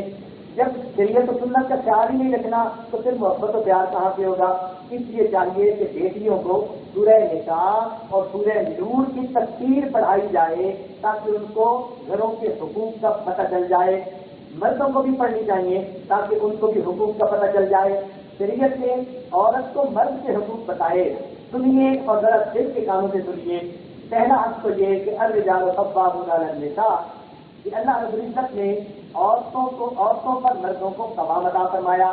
لہذا اگر گھر میں کوئی بھی مسئلہ ہے اور 2-3 رائے بن رہی ہیں تو عورت نے شریعت کو حکم دیا کہ تم خامد کی رائے میں اپنی رائے کو ختم کر دو. تو اگر خامد کی رائے کو قبول کر لو گی تو گویا تم نے قرآن کی اس آیت کو قبول کر لیا. یہاں تک نبی اسلام نے فرمایا اگر سجدہ کرنے کی اجازت غیر اللہ کو ہوتی تو میں بیوی کو حکم دیتا کہ وہ خامد کو سجدہ کرے. اسی طرح یہ بھی عورت کے لیے ضروری ہے کہ وہ اگر گھر سے باہر نکلنا چاہے تو مرد کی اجازت کے بغیر نہ نکلے اور نہ اپنے گھر میں مرد کی اجازت کے بغیر کسی کو آنے دے. مال اور عزت میں خیانت نہ کرے اس لیے کہ اس سے اللہ رب العزت اس سے ناراض ہوں گے. اولاد کی اچھی تربیت کرنا یہ بھی عورت کی ذمہ داری کیونکہ بچے ماں کے ساتھ زیادہ وقت گزارتے ہیں. اسی لیے ماں بچپن میں ہی ان بچوں کی تربیت کرے گی تو یہ بڑے ہو کر نیک بنیں گے. بچے کی مثال مولٹن میٹل کی ہوتی ہے. اس کو جس فریم کے اندر آپ ڈال لیں بچے وہی شکل قبول کر لیں گے. تو ماں اگر بچپن سے ان کو نیکی سکھائے گی تو بچے نیک بن جائیں گے اور اگر اس نے بچپن میں محبت کی وجہ سے اس کو روک ٹوک نہ کی تو بڑے ہو کر یہ کسی کی بھی بات نہیں سنے گا. یاد رکھیے کہ بچپن کی کوتاہیاں بچپن میں بھی انسان سے دائل نہیں ہوتی. جو برائیاں بچپن میں بچہ سیکھ لیتا ہے وہ پھر بچپن کی عمر میں جا کے بھی اس کو نہیں چھوڑا کرتا. اس لیے بچپن میں تربیت کا اچھا ہونا یہ انتہائی ضروری. یہ اولاد کی تربیت مستقل ایک عنوان ہے. زندگی رہی تو اس عنوان کے اوپر مستقل ایک بیان ہوگا کہ عورتیں یا خامد بچوں کی تربیت میں کن چیزوں کا خیال رکھیں تاکہ اولاد نیک بنے. حدیث پاک میں فرمایا گیا جو عورت فرائض کو پورے کرنے والی ہو یعنی روزہ نماز کرنے والی ہو پردے کا لحاظ رکھنے والی ہو اور اس حالت میں مرے کہ اس کا خامد اس سے خوش ہو اللہ رب العزت اس کے لیے جنت کا دروازہ کھول دیتے ہیں. اس لیے عورت کو چاہیے کہ اپنی اندر نیکی پیدا کرے. خوبصورت عورت کو دیکھنے سے آنکھ خوش ہوتی ہے مگر خوبصورت عورت کو دیکھنے سے دل خوش ہوتا ہے۔ ایک حدیث پاک یہ بھی فرمایا گیا کہ جس عورت کا خامد اس سے ناراض ہوئے تو صبح کے ہونے تک اللہ کے فرشتے اس پر لعنت کرتے رہتے ہیں۔ شریعت نے کہا کہ اگر میاں بیوی میں ڈسپیوٹ ہو بھی جائے تو عورت کو انیشیٹو لے لینا چاہیے کہ وہ خامد کو منا لے۔ یہ بھی بات ذہن میں رکھیے گا، کئی عورتیں ضد کر جاتی ہیں کہ نہیں خامد ہی ہمیں منائے گا۔ شریعت کو سامنے رکھ کر ضد چھوڑ دیں گی تو اللہ رب العزت کی رضا پائیں گی، ورنہ آپ ضد پوری کر کے دل تو راضی کر لیں گی مگر اللہ رب العزت کا آپ پر غصہ ہوگا۔ تو شریعت نے کہا کہ اگر خامد بغیر وجہ سے بھی بیوی سے ناراضگی کا اظہار کرے تو بیوی کو چاہیے کہ پھر بھی اپنے خامد کو منا لے۔ وہ اپنے خامد کو جب منا لے گی یوں سمجھے کہ گویا اس کے بدلے اس نے اپنے پروردگار کی رضا حاصل کر لی۔ سبحان اللہ۔ تو اس سے سوچیے کہ شریعت نے عورت کو مرد کے ساتھ محبت و پیار کی زندگی گزارنے کی کیسی تعلیم دی۔ تو یہ حقوق تو مرد کے تھے عورت کے اوپر، اب ذرا عورتوں کے بھی حقوق سن لیجیے کہ خامد کے اوپر حقوق کیا ہیں۔ مرد حضرات ذرا کان کھول کر ان حقوق کو سنیں۔ ان کو یہ حدیث تو یاد ہوتی ہے کہ عورت کو سجدے کا حکم ہوتا، اور یہ یاد نہیں ہوتی کہ اللہ نے ہمیں حکم کیا دیا کہ ہم بیویوں کے حقوق کیسے ادا کریں۔ لہذا بیوی کے نام نفقے کا بوجھ اللہ نے خامد کے اوپر دیا، لہذا بیوی کو نام نفقے میں کسی غیر کا محتاج نہ بنائے۔ کئی گھروں میں سیٹ اپ ایسا ہوتا ہے کہ خامد حضرات اپنی بیوی کو اپنے ماں باپ کا محتاج بنا دیتے ہیں یا اپنے بڑے بھائی کا محتاج بنا دیتے ہیں۔ ایسا ہرگز نہیں کرنا چاہیے۔ نام نفقہ میں بیوی اپنے خامد کی محتاج رہے، ہاں خدمت ان کی کرے ماں باپ کی حیثیت سے، دوسروں کے ساتھ اچھے رشتے داری کا تعلق رکھے، مگر اپنی بیوی کو دوسروں کی باندھی نہ بنائے۔ ہم نے تو یہ دیکھا کہ کئی مرتبہ بیوی کو اتنا ذلیل کر دیتے ہیں کہ گھر کے کسی تیسرے بندے کی بھی اس نے کوئی کپڑے استری نہیں کیے تو اس پر بھی طلاق کی دھمکیاں دے دیتے ہیں۔ یہ انتہائی جاہل قسم کے شامل ہوتے ہیں جن کو شریعت و سنت کا پتہ ہی نہیں ہوتا۔ تو شریعت نے کہا نام نفقہ کے معاملہ میں بیوی کا حق ادا کرنا یہ خامد کی ذمہ داری ہے۔ چنانچہ اس کو پیسے چاہیے، ضرورت کے لیے چیز چاہیے، وہ اپنے خامد سے مانگے، ایک دفعہ نہیں بے شک 10 دفعہ مانگے، مگر کسی تیسرے کا محتاج بنا کر نہ رکھے۔ محبت کی وجہ سے وہ کسی تیسرے کو وہ مقام دے دے کہ وہ ماں باپ ہے تو اور بات ہے، لیکن شریعت نے حقوق بتلا دیے، لہذا نام نقشے کے معاملے میں وہ خامد کے اوپر ہے، اس کو خرچہ دے۔ یہاں ایک فقہ کا مسئلہ سن لینا چاہیے۔ ایک تو ہے گھر کی گروسری کا خرچہ، گھر کی عام ضروریات کا خرچہ، یہ علیحدہ چیز ہے۔ شریعت نے یہ حکم دیا کہ خامد کو چاہیے کہ وہ اپنی بیوی کا ماہانہ خرچہ اپنی حیثیت کے حساب سے کچھ متعین کر دے، وہ ہر مہینے اپنی بیوی کو دے کر بھول جائے۔ سنیے اور دل کے کانوں سے سنیے، شریعت کا حکم ذمہ داری کے ساتھ کر رہا ہوں۔ فقہاء نے یہ مسئلہ لکھا ہے ہر بندہ اپنی حیثیت کے مطابق بیوی کا جیب خرچ متعین کر دے، ہر مہینے وہ جیب خرچ دے کر پھر بھول جائے، اس کا حساب نہ مانگے نہ پوچھے۔ عورت کو اختیار ہے کہ وہ چاہے تو اپنے کپڑے جوتی میں اس کو لگا دے، عورت چاہے تو اپنے بچوں پہ لگا دے، عورت چاہے تو کچھ غرباء کو دے دے۔ عورت کا بھی تو دل ہے کہ میں اللہ کے راستے میں خرچ کروں، ممکن ہے وہ اپنی کسی غریب جو ہے عورت کی جو ہے امداد کرنا چاہتی ہو، کوئی دکھی عورت اس کے علم میں ہو، وہ اس عورت کو کچھ دینا چاہتی ہو، وہ اللہ کے راستے میں خرچ کرنا چاہتی ہو، تو عورت کو پھر اختیار ہے کہ وہ اپنے پیسے وہ جو جیب خرچ کے ہیں اس کو اپنی مرضی سے اختیار کرے۔ آج کیونکہ جیب خرچ متعین نہیں کیا جاتا، لہذا گھر کے خرچے کو عورتیں جیب خرچی سمجھ لیتی ہیں، پھر شامل جھگڑے کرتے ہیں کہ تم نے یہ پیسے کدھر کیے، یہ کدھر کیے۔ تو بہتر ہے کہ ہم اپنی زندگی کو شریعت و سنت کے مطابق گزاریں۔ شریعت یہ نہیں کہتی کہ خامد اتنا بوجھ ڈال لے کہ اٹھا نہ سکے، ہاں جتنا آسانی سہولت سے وہ دے سکتا ہے بیوی کا خرچ متعین کر دیا جائے، یہ اس کی ذاتی ضرورت کے لیے۔ ممکن ہے وہ اپنے باڈی کے لیے، جسم کے لیے، کپڑوں کے لیے کچھ چیزیں خریدنا چاہے تو چھوٹی چھوٹی بات میں خامد کی محنتیں تو نہ کرنی پڑے۔ کہ شریعت نے عورت کی عزت کا خیال رکھا کہ اس کی ذاتی ضروریات کے لیے کچھ نہ کچھ اس کو مل جائے، تاکہ اپنی ذاتی ضرورت میں وہ ہر وقت غیر کی محتاج نہ رہے، ہر وقت فقیروں کی طرح ہاتھ نہ پھیلاتی پھرے۔ دوسری بات کہ خامن کی ذمہ داری ہے اپنی بیوی کو سر چھپانے کی جگہ دے. مثال کے طور پر ایک ایسا کمرہ جس میں عورت اپنا سامان رکھ سکے اور اپنے خامن کے ساتھ اپنا وقت گزار سکے، ایسا کمرہ بنا کر دینا یا ایسی جگہ بنا کر دینا یہ خامن کے اوپر لازم ہے. یہ لازم ہے کہ خامن اس کو ایسی جگہ بنا کر دے. اور اگر اللہ نے خامن کو زیادہ دیا تو بیوی کو مکان بنا کر دینا یہ خامن کی ذمہ داری ہے. ہمارا یہ تجربہ ہے کہ شریعت کے حکم میں اتنا حکم ہے کہ اگر ماں باپ کے ساتھ کوئی اپنا گھر لے لیا جائے تو جو نظر آتا ہے کہ جب بھی ماں باپ سے علیحدہ ہو گئے مگر محبتیں سلامت رہتی ہیں اور زیادہ دیر تک ایک دوسرے کے ساتھ پیار رہتا ہے. ایک ہی گھر میں رہ کر کئی مرتبہ دلوں میں نفرتیں آ جاتی ہیں. اس لیے شریعت نے حکم دیا کہ تم اپنی بیوی کو سر چھپانے کی جگہ دے دو. ہم نے تو کئی جگہ دیکھا کہ نکاح خامن سے ہوتا ہے اور حکم ساس سے چل رہا ہوتا ہے یا سسر کا چل رہا ہوتا ہے. اب وہ بوڑھے بندے کیا سمجھے کہ نوجوانوں کی ضروریات کیا ہیں، وہ اپنا حکم چلاتے ہیں، میاں بیوی کے تعلق کو نہیں دیکھتے. بلکہ ہم نے تو کئی جگہ ایسا دیکھا کہ ساس جب دیکھتی ہے کہ خامن بیوی کا زیادہ خیال کرتا ہے تو خامن کو بیوی سے متنفر کرنا شروع کر دیتی ہے کہ یہ ہم سے نہ ٹوٹ جائے. ایسی عورت سر میں جردے کی جاہل ہوتی ہے. وہ سمجھتی نہیں کہ شریعت نے حکم کیا دیا. ماں کو تو خوش ہونا چاہیے کہ میرا بیٹا اپنی بیوی کے ساتھ اچھی زندگی گزار ہے. میاں بیوی اچھی زندگی گزارتے ہوئے ماں باپ کی بھی خدمت گزار بنے رہے.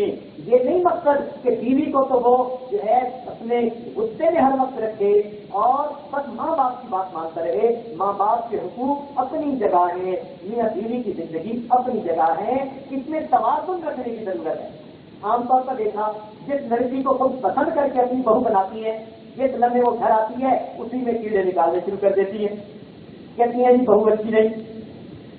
عجیب بات ہے کہ عام طور پر عورتیں کہتی ہیں کہ جب میں بہو تھی تو ساس اچھی نہ ملی، جب میں بہو تھی تو ساس اچھی نہ ملی، اور جب میں ساس بنی تو بہو اچھی نہ ملی. تو اس کا مطلب ہے آپ ہی بڑی اچھی ہو. تو اس لیے ماں باپ کو چاہیے کہ وہ بچوں کو خوش دیکھ کر خوش ہوں. یہ نہ ہو کہ میاں بیوی کو آپس میں ایک دوسرے کی طرح بھڑکانا شروع کریں، چھوٹی چھوٹی باتوں کا حلوہ بنانا شروع کر دیں. تو شریعت نے اس بات کو منع کیا. میاں بیوی کو چاہیے کہ ایک دوسرے کے معاملے میں غصے کو پیچھے رکھیں، تحمل مزاجی کا ثبوت دیں. اللہ تعالیٰ فرماتے ہیں والقادمین الغیظ کہ ایمان والوں کی محسن نیکوکاروں کی علامات یہ ہیں وہ غصے کو پی جانے والے ہوتے ہیں، والعافین عن الناس انسانوں کو معاف کر دینے والے ہوتے ہیں، واللہ یحب المحسنین اللہ تعالیٰ ایسے نیکوکاروں سے محبت کرواتے ہیں. لہذا جو انسان دنیا میں دوسروں کے ساتھ نرمی کرے گا اللہ تعالیٰ قیامت کے دن اس کے ساتھ نرمی کریں گے، اور جو اپنے ماتحتوں کے ساتھ سختی کرے گا اللہ تعالیٰ قیامت کے دن اس کے ساتھ سختی فرمائیں گے. جناب کے فضانی شریف کی ایک روایت ہے کہ جو آدمی دنیا میں دوسروں کی غلطیوں کو جلدی معاف کرنے والا ہوگا اللہ تعالیٰ قیامت کے دن اس کی غلطیوں کو جلدی معاف فرما دیں گے. ایک روایت میں آتا ہے کہ جس نے کسی مومن کا دل خوش کیا اللہ تعالیٰ اس خوشی سے ایک فرشتے کو پیدا فرماتے ہیں اور وہ فرشتہ قیامت تک اللہ کا ذکر کرتا رہتا ہے اور اس ذکر کا ثواب اس بندے کے نام اعمال میں لکھا جاتا ہے. تو جب عام مومن کا دل خوش کرنے پر اتنا اجر ہے تو جو خامن اپنی بیوی کا دل خوش رکھے گا تو اللہ تعالیٰ کی طرف سے اس کو کتنا اجر ملے گا. لہذا پیار کے ذریعے جس بندے نے بیوی کا دل نہ جیتا وہ تلوار کے ذریعے بھی بیوی کا دل نہیں جیت سکتا. اس بات کو دلوں پر لکھ لیجیے کہ جو خامن پیار کے ذریعے اپنی بیوی کا دل نہ جیت سکا وہ تلوار کے ذریعے بھی بیوی کا دل نہیں جیت سکتا. اس لیے محبت و پیار کی بنیاد ہو تو پھر انسان کی ازدواجی زندگی کامیاب ہوتی ہے. اللہ رب العزت نے اسی لیے قرآن پاک میں جہاں جہاں میاں بیوی کے حقوق کا تذکرہ کیا وہاں پر فرمایا واتقوا اللہ، اللہ سے ڈرنا، واعلموا انکم ملاقو اللہ، اور اس بات کو یاد رکھنا کہ تم نے اللہ سے ملاقات کرنی ہے. اور ذرا قرآن کے الفاظ پر غور کیجیے. اللہ تعالیٰ فرماتے ہیں کہ میاں بیوی کے حقوق کو بیان کرنے کے بعد قرآن پاک میں واتقوا اللہ، اللہ سے ڈرتے رہنا، واعلموا انکم ملاقو اللہ، جان لینا تم نے اللہ سے ملاقات کرنی ہے. کیوں کہ کئی مرتبہ میاں بیوی کے اندر جھگڑا کسی اور بات کا ہوتا ہے اور لوگوں کے سامنے اسٹوریاں کچھ اور بنا دیا کرتے ہیں. بیوی سمجھ رہی ہوتی ہے کہ میں خامد کے ساتھ زیادتی کر رہی ہوں مگر اس کو نیچا دکھانا چاہتی ہے.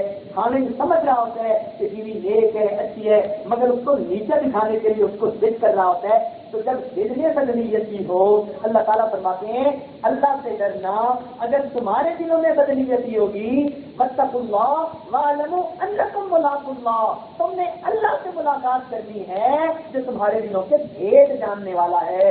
تم بدنیت بن کر عمل کرو گے قیامت کے دن تمہاری نیت تمہارے سامنے آ جائے گی. تو اس لیے انسان اپنے دل کی نیت پر نظر رکھے اور دوسروں کو ستانے کی بجائے ان کے حقوق پورے کرنے والا بن جائے. چنانچہ ہمارے پیر مرشد حضرت مسیح عالم رحمۃ اللہ علیہ نے اپنا واقعہ ایک مرتبہ سنایا. مردوں کو یہ واقعہ سن کر ذرا سمجھنے کی ضرورت ہے. فرمانے لگے بوڑھے تھے یعنی 90 سال کی عمر ہو گئی تھی تو اپنی وفات سے کچھ وقت پہلے کا بات ہے. فرمانے لگے کہ میں وضو کر رہا تھا, میری اہلیہ میرے وضو میں میرا تعاون کر رہی تھی. وہ پانی لوٹے میں لے کر آئی, اب وہ پانی ڈال رہی تھی اور میں وضو کر رہا تھا. پانی ڈالنے میں کچھ غفلت سی ہوئی تو فرمانے لگے کہ میں نے اس کو ڈانٹ دیا. جب میں نے اسے ڈانٹ دیا تو اس کا دل ذرا اداس سا ہو گیا کہ ایک تو میں خدمت کر رہی ہوں اور اوپر سے مجھے جو ہے ڈانٹ دیا گیا. پر میں نے وضو کیا, وضو کر کے میں مسجد کی طرف چلا. اپنے گھر اور مسجد کے درمیان میں جب پہنچا میرے دل میں اللہ نے یہ بات ڈالی کہ تو اپنے بیوی کے دل کو تو رنجیدہ کر چکا معمولی سی بات پر, اب تو آ کر مصلے سے کھڑا ہوگا تو مجھے کیسے راضی کر سکے گا. فرماتے ہیں میں وہیں اپنے گھر واپس گیا, اپنی بیوی سے معافی مانگی اور اس کے چہرے پر میں نے خوشی کے آثار دیکھے اور میں نے واپس آ کر نماز پڑھی. اللہ نے الہام فرما دیا میرے پیارے میں اس عمل کی وجہ سے کچھ پہ راضی ہو گیا.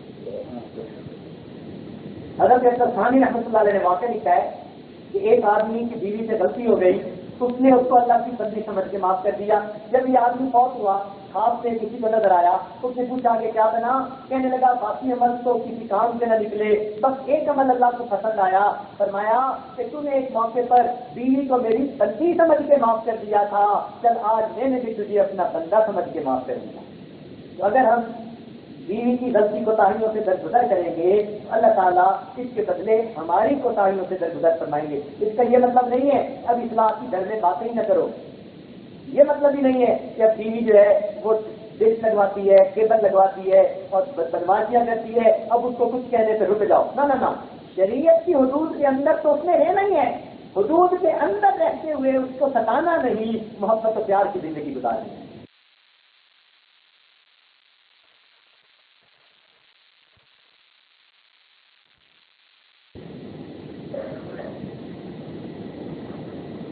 ہمارا یہ تجربہ ہے کہ مسلمان عورتوں میں سے 100 میں سے 99 لڑکیاں جب شادی کے وقت اپنے گھر سے رخصت ہوتی ہیں تو گھر آباد کرنے کی نیت کے ساتھ رخصت ہوتی ہیں.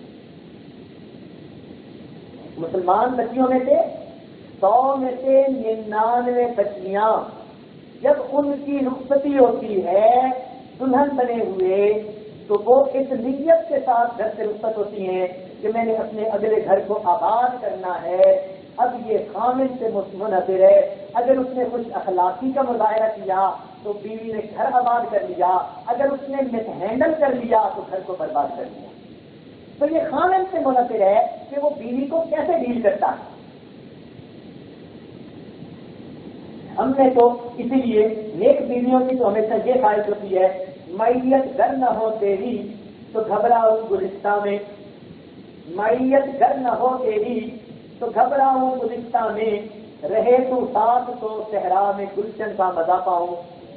تو اگر خامد بیوی کو پیار دینے والا ہو تو اس کو تو صحرا میں بھی گلشن کا مزہ آئے گا. بلکہ یہ عاجز آپ کو اپنی ایک بات سنائے کہ اس عاجز کی والدہ صاحبہ کی وفات ہوئی, ان کی عمر تقریباً 90 سال ہو چکی, تو وہ اپنے گھر میں تھی. اس عاجز کا گھر بالکل قریب ہی ہے, دوسرا گھر تھا بالکل قریب. اب عاجز کی خواہش یہ تھی کہ والدہ صاحبہ کو اپنے پاس رکھے, ہمیشہ ان کی منت کی مدد کرتا رہتا, آپ میرے ساتھ ٹھہرے, میں آپ کا سب سے چھوٹا بیٹا, میرے اوپر احسان فرمائیں. ہم میاں بیوی آدھا آدھا گھنٹہ ان کے پاؤں دباتے رہتے دونوں کہ آپ ہمارے گھر میں رہیں، مگر والدہ ہمارے ساتھ اتنا خوش اتنا راضی کہ دعائیں ہی دیتی رہتی، مگر ہمارے گھر رہنے سے راضی نہیں ہوتی تھی. ہماری پوری عمر کسی خواہش تمنا میں گزر گئی. وفات سے کچھ عرصہ پہلے میں نے ایک مرتبہ تخلیہ میں ان کی طبیعت کو خوش دیکھا تو ان کے پاؤں پکڑ کر کہا کہ میری دل کی تمنا ہے مجھے یہ سعادت ملے کہ آپ میرے ساتھ اس گھر میں ہیں. تو اس وقت والدہ نے دل کی راز کی بات کہی اور مجھے حیران کر دیا. فرمانے لگی بیٹا تیرے والد مجھے اس گھر میں لے کر آئے تھے، اب وہ فوت ہو گئے، میرا دل چاہتا ہے اب میرا جنازہ اسی گھر سے نکلے. میں حیران ہو گیا کہ 90 سال کی عمر میں بھی ان کو اس بات کا خیال تھا کہ خامد مجھے جس گھر میں لایا اب میرا جنازہ اسی گھر سے باہر نکلے. تو اگر خامد پیار دے گا تو بیوی تو زندگی اس کے اوپر خرچ کر دے گی. چمن کا رنگ دو تو نے سراسر اے فضاں بدلا، چمن کا رنگ دو تو نے سراسر اے فضاں بدلا، نہ ہم نے چاک گل چھوڑی نہ ہم نے آسیاں بدلا. تو نیک بیویاں تو خامد کے فوت ہونے کے بعد بھی اس کا پاس رکھتی ہیں، اس کا لحاظ رکھا کرتی ہیں. تاہم چند باتیں جو میاں بیوی دونوں کے یاد رکھنے کی ہے وہ یوں سمجھیے کہ اس پورے بیان کا نچوڑ ہے وہ آپ کے سامنے بتائی جائیں. پہلی بات تو تحمل اور بردباری کی وجہ سے زندگی کامیاب گزرتی ہے. عام طور پر دیکھا کہ جہاں محبت پتلی ہوتی ہے عیب موٹے نظر آتے ہیں، جہاں محبت موٹی ہوتی ہے عیب پتلے نظر آتے ہیں. تو اگر خامد کو بیوی میں عیب موٹے نظر آئے تو سمجھ لو کہ میرے دل میں اس کی محبت پتلی ہے، اور اگر بیوی کو خامد کے عیب موٹے نظر آئے وہ بھی سمجھ لے کہ محبت پتلی ہے. جہاں محبت موٹی ہو جائے گی پھر عیب خود بخود پتلے نظر آنے لگ جائیں گے. تو محبت کی وجہ سے میاں بیوی ایک دوسرے کی غلطیوں سے درگزر بھی کر لیتے ہیں اور پھر بھی محبت و پیار کی زندگی گزارتے ہیں. دوسری بات یہ کہ محاذ آرائی سے بچیں، محاذ آرائی نہ کریں کہ طرف بھی کوئی بات ہو تو ایشو بنا لیا، اب بیوی نے بھی ضد کر لی خامد نے بھی ضد کر لیا. یہ کتنی بے وقوفی کی بات ہے. اپنی باتوں کو افہام اور تفہیم کے ذریعے سے سمجھانے کی کوشش کریں. اگر بیوی نہیں مان رہی اس کو سمجھانے کے لیے اور زیادہ کوشش کریں، مختلف انداز میں سمجھائیں. اپنے کسی اچھے وقت کا انتظار کریں کہ جب بیوی کا دماغ ذرا خامد کی طرف متوجہ ہوگا اور بات سننے کے لیے تیار ہوگی اس وقت اس کو بات کہیں تو وہ بات کو سمجھ لے گی. ہم نے دیکھا اگر ایک موقع سے خامد بیوی کی بات پہ نہ کر دیتا ہے اور بیوی ذرا سمجھدار ہو اور کسی دوسرے وقت میں جب خامد بیوی بچوں کے ساتھ پیار محبت کے ساتھ بیٹھا ہے اس وقت اگر بات کر لے وہی خامد اس کی اسی بات کو پورا کر دیتا ہے. تو محاذ آرائی کی کیفیت ایک دوسرے کے ساتھ پیدا نہ کریں. کسی عارف نے کہا چنی جن کے مردان راہ خدا ایک دشمنا ہم نہ کر نظر تنگ سرا کہ میسر شبتی مقام کے بعد دوستا حق طے کار جنگ. ہم نے تو یہ سنا اللہ والے غیروں کے دلوں کو بھی تنگ نہیں کرتے، تجھے یہ مقام کہاں نصیب ہوا، تو اپنوں سے ترسرے بیکار ہے. تو جو میاں بیوی آپس میں ایک دوسرے کے ساتھ جھگڑ رہے ہو ان کو سوچنا چاہیے کہ اللہ نے ہمیں تعلق کیا دیا اور ہم کرتے کیا پھر رہے ہیں. تو محاذ آرائی سے بچنا چاہیے، ایک دوسرے کی ستر کوشی کرنی چاہیے، اس لیے کہ میاں بیوی جو ایک ہوئے. ہم نے دیکھا کئی مرتبہ جوان جوڑے غلطی کر جاتے ہیں کہ خامد اپنی بہنوں میں بیٹھ کر بیوی سے مذاق کرتا ہے یا بیوی اپنے گھر والوں کے سامنے خامد سے مذاق کر جاتی ہے. یہ انتہائی بے وقوفی کی بات. بلکہ اگر کوئی بیوی سے مذاق کرے تو خامد ڈیپینڈ کرے، کوئی خامد سے کرے تو بیوی ڈیپینڈ کرے. یہ دونوں ایک دوسرے کے محافظ ہیں، ان کو ایک دوسرے کا خیال کرنا چاہیے. دنیا کی بات چھوڑیے دنیا تو غیر تھی، دنیا کی بات چھوڑیے دنیا تو غیر تھی، تم نے بھی کچھ خیال ہمارا نہیں کیا. تو میاں کو بیوی کا خیال کرنا چاہیے، بیوی کو میاں کا خیال کرنا چاہیے. اور اگر خامد چاہتے ہیں کہ بیوی محبت سے رہے تو بیوی کو چاہیے کہ وہ بھی خاوند کے ساتھ محبت سے رہے. لا یؤمن احدکم حتی یحب لاخیہ ما یحب لنفسہ. اللہ تعالیٰ فرماتے ہیں عام مومنوں کے بارے میں کہ تم اس وقت تک مومن نہیں ہو سکتے, کوئی آدمی اس وقت تک مومن نہیں ہو سکتا جب تک وہ اپنے بھائی کے لیے وہی پسند نہ کرے جو اپنے لیے پسند کرتا ہے. تو جس طرح خاوند چاہتا ہے کہ بیوی اچھی بن کے رہے, تو بیوی کو چاہیے کہ خاوند اس کے لیے اچھا بن کے رہے. تو جب ایک دوسرے کے لیے اچھا بن کے رہیں گے تو پھر اللہ تعالیٰ ان کے کاموں میں برکت عطا فرمائیں گے. حوصلے کھڑے کرنے چاہیے. انگلش کا ایک سینٹینس ہے, to run a big show one should have a big heart. تو جب بڑا گھر چلانا ہو اور سکسیسفل چلانا ہو تو میاں اور بیوی دونوں کو دل بڑے رکھنے چاہیے, چھوٹی چھوٹی باتوں پہ الجھنا نہیں چاہیے. اس میں ایک اصول کی بات یاد رکھیں, پلے باندھ لیں کہ میاں بیوی کو دونوں کو چاہیے کہ آپس میں یہ بات طے کر لیں کہ بیوی خاوند کے رشتے داروں کے ساتھ اچھے تعلقات بنانے کی ذمہ دار ہو, اور خاوند بیوی کے رشتے داروں کے ساتھ اچھے تعلقات بنانے کی ذمہ دار ہو. یعنی جہاں خاوند کے رشتے داروں کی بات آئی, اس کے بہنوں کی, والدہ کی, والد کی, اس کی بھابھیوں کی, دوسرے رشتے داروں کی, تو جہاں خاوند کے رشتے داروں کا معاملہ, یہ بیوی اپنی ذمہ داری سمجھے کہ میں نے خاوند کے رشتے داروں کا بھلا سوچنا ہے, ان کے ساتھ اچھا سلوک رکھنا ہے, ان کے دلوں کو خوش رکھنا ہے. اور جہاں بیوی کے رشتے داروں کا تذکرہ آیا یا بیوی کے ماں باپ بہن بھائی رشتے داروں کا, وہاں خاوند اپنی ذمہ داری سمجھے کہ میں نے ان کو خوش رکھنا ہے. جب بیوی خاوند کے رشتے داروں کو خوش رکھے گی, خاوند بیوی کے رشتے داروں کو خوش رکھے گا, اللہ تعالیٰ ان دونوں کو آپس میں خوش رہنے کی توفیق عطا فرمائیں گے. عام طور پر غلطی یہ ہوتی ہے کہ خاوند اپنے رشتے داروں کو تو خوش رکھتا ہے لیکن بیوی کے رشتے داروں کی پرواہ نہیں کرتا. یعنی بیوی کو گھر لے کے آیا, اب 12 سال سے بیوی کو گھر ہی نہیں بھیجا. اگر اس کے اپنے ساتھ یہی ہوتا کہ اس کو 12 سال کوئی اپنے ماں باپ سے نہ ملنے دیتا تو اس پر کیا گزرتی. تو بیوی تو انسان ہی نہیں نا, اس کا تو دل ہی نہیں کہ وہ اپنے ماں باپ بہن بھائیوں سے جا کر ایک دفعہ مل آئے. تو ان باتوں کا خیال رکھنا چاہیے. بیوی خاوند کے رشتے داروں کو خوش رکھے, خاوند بیوی کے رشتے داروں کو خوش رکھے, اللہ تعالیٰ دونوں کو خوشیوں بھری زندگی عطا فرمائیں گے. اور ایک بات اور بڑی اہم ہے کہ میاں بیوی عام طور پر ایک دوسرے کی وجہ سے نہیں لڑتے, ہمیشہ کسی تیسرے کی وجہ سے لڑتے ہیں. میاں بیوی عام طور پر ایک دوسرے کی وجہ سے نہیں لڑتے, ہمیشہ کسی تیسرے کی وجہ سے لڑتے ہیں. یا خاوند کے ماں باپ بہن بھائیوں کی وجہ سے لڑتے ہیں, یا بیوی کے ماں باپ بہن بھائیوں کی وجہ سے لڑتے ہیں. کہیں بیوی کی ماں اس کو سکھا رہی ہوتی ہے, کہیں خاوند کی ماں اس کو سکھا رہی ہوتی ہے, کہیں خاوند کا باپ آڑے بن رہا ہوتا ہے, کہیں بیوی کا باپ ضد کر کے بیٹھا ہوتا ہے. تو میاں بیوی آپس میں ایک دوسرے کی وجہ سے نہیں لڑتے, ہمیشہ تیسرے کی وجہ سے لڑتے ہیں. جب تم ایک دوسرے کے لباس کی مانے دو, تم تیسرے کو درمیان میں آنے ہی کیوں دیتے ہو؟ آپس کے معاملات خود طے کر لو. ماں باپ کو بتاؤ ہم خود زندگی گزار رہے ہیں, ماں باپ کو درمیان میں آنے کی ضرورت ہی نہیں پیش آئے. تو میاں بیوی کو عقل مندی کے ساتھ ایسی زندگی گزارنی چاہیے کہ ان کی زندگی دنیا میں ہی جنت کا نمونہ بن جائے. لہذا شریعت کا ایک مسئلہ ہے, شریعت کا ایک مسئلہ ہے, کان کھول کر سنیں کہ شادی سے پہلے خاوند کا ایک باپ اور اس کی ایک ماں, لیکن نکاح کے بعد اب اس کی 2 مائیں اور 2 باپ, یعنی اس کی ساس ماں ہے اور اس کا سسر اس کے باپ کی ماں ہے. شادی سے پہلے لڑکی کی 1 ماں اور 1 باپ, لیکن جب نکاح ہو گیا اب اس کے 2 باپ ہیں اور 2 مائیں, یعنی ساس اور سسر لڑکی کے لیے ماں اور باپ کی طرح.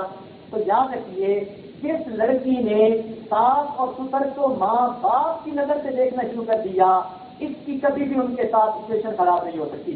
اکویشن تب خراب ہوتی ہے ماں باپ کو ماں باپ سمجھتی ہے, خاوند کے ماں باپ کو ساس اور سسر سمجھ رہی ہوتی ہے. اسی طرح باپ بیٹی کو بیٹی سمجھ رہی ہوتی ہے اور بہو کو بہو سمجھ رہی ہوتی ہے. جس دن اس نے بہو کو بیٹی کی نظر سے دیکھنا شروع کر دیا, اس دن گھر کے جھگڑے ختم ہو جاتے ہیں. ہم نے دیکھا کہ ماں اپنی بیٹی کے عیب کو چھپاتی پھرتی ہے اور وہی غلطی بہو سے ہو جائے اس کو ٹالتی پھرتی ہے. یہ کتنی بے وقوفی کی بات ہے. تو بہو بھی بیٹی کی مانند ہوتی ہے, ماں کو چاہیے کہ وہ بیٹی کا خیال کرے. یعنی عورتوں کو دیکھا کہ دکھی پھر رہی ہوتی ہیں میرا داماد میری بیٹی کو خوش نہیں رکھتا، جبکہ خود اپنی بہو کو گھر میں خوش نہیں رہنے دیتی۔ جب آپ اپنی بہو کو گھر میں خوش نہیں رہنے دیتی تو اللہ تعالیٰ تیرے دل کو تکلیف دیتے ہیں، تیری بیٹی کو ناخوش کرتے ہیں۔ ہم دوسروں کی بیٹی کا دل دکھائیں گے تو پھر اللہ تعالیٰ ہمارے دلوں کو کیسے خوش کریں گے؟ اس لیے جن کی عمر بڑی ہو اور جو ماں باپ کے رتبے میں ہو ان کو اپنے حقوق اور اپنے درجے کا لحاظ رکھنا چاہیے۔ تو شادی سے پہلے ایک ماں باپ اور شادی کے بعد 2 مائیں اور 2 باپ، ہمیشہ ساس اور سسر کو ماں باپ کا رتبہ دو۔ اچھا دیکھیے، یہی بیوی گھر میں ہوگی نا، ماں اس کو کوئی الٹی سیدھی بات کر دے گی، تھپڑ بھی لگا دے گی نا، تو یہ کسی کو نہیں بتائے گی کہ ماں نے لگایا۔ لیکن ساس توبہ نرم بات بھی کر دے تو اس کو وہ گرم بات نظر آئے گی۔ تو گویا اس نے ماں اور ساس میں فرق رکھا۔ تو لڑکی کو چاہیے کہ وہ اس کو ماں کا درجہ دے اور ماں کو ساس کو چاہیے کہ اس کو بیٹی کا درجہ دے۔ ایک بات اور ذہن رکھیے کہ جب میاں بیوی میں سے کوئی ایک غصے میں ہو تو دوسرے کو چاہیے کہ وہ اس وقت خاموشی اختیار کرے، کہ کئی مرتبہ خاموشی بہترین جواب ہوتا ہے۔ ہمیشہ آگے سے ٹر کرنے سے مسئلے حل نہیں ہوتے، خاموش رہنے سے مسئلے کئی مرتبہ جلدی حل ہو جاتے ہیں۔ تو اگر بیوی غصے میں ہے کسی وقت تو خامد کو چاہیے کہ موقع کی نزاکت کو دیکھ کر خاموشی اختیار کر لے، دوسرے وقت میں وہ خود معافی مانگ لے گی۔ خامد غصے میں ہے، بیوی کو چاہیے کہ خاموش ہو جائے، دوسرے وقت میں خامد خود اس کو منا لے گا۔ دونوں کا ایک وقت میں غصے میں آ جانا یہ گھر برباد ہونے کی نشانی ہوتی ہے۔ اس لیے حدیث پاک میں فرمایا جو خامد اپنی بیوی کی تکلیف پر صبر کرے اللہ اس کو صبر ایوب کا ثواب عطا فرمائیں گے، اور جو بیوی خامد کے ایذا پر صبر کرے اللہ تعالیٰ اس کو بھی ایوب علیہ السلام کے صبر کا اجر عطا فرمائیں گے۔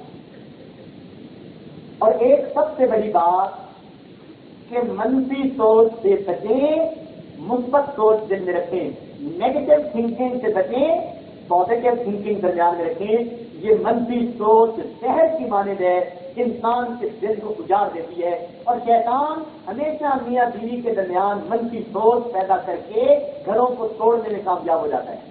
تو آپ منفی سوچ نہ آنے دیں۔ جب آپ کے اندر نیگیٹو تھنکنگ آ گئی اب گھر کبھی آباد نہیں ہو سکتا۔ تو منفی سوچ سے ہمیشہ بچنے کی کوشش کریں، ہمیشہ پازیٹو سوچ رکھیں۔ دیکھیں لوگ پریشان ہوتے ہیں کہ پھولوں کے ساتھ کانٹے ہوتے ہیں، اور میں خوش ہوتا ہوں کہ کانٹوں کے ساتھ ہمیشہ پھول ہوا کرتے ہیں۔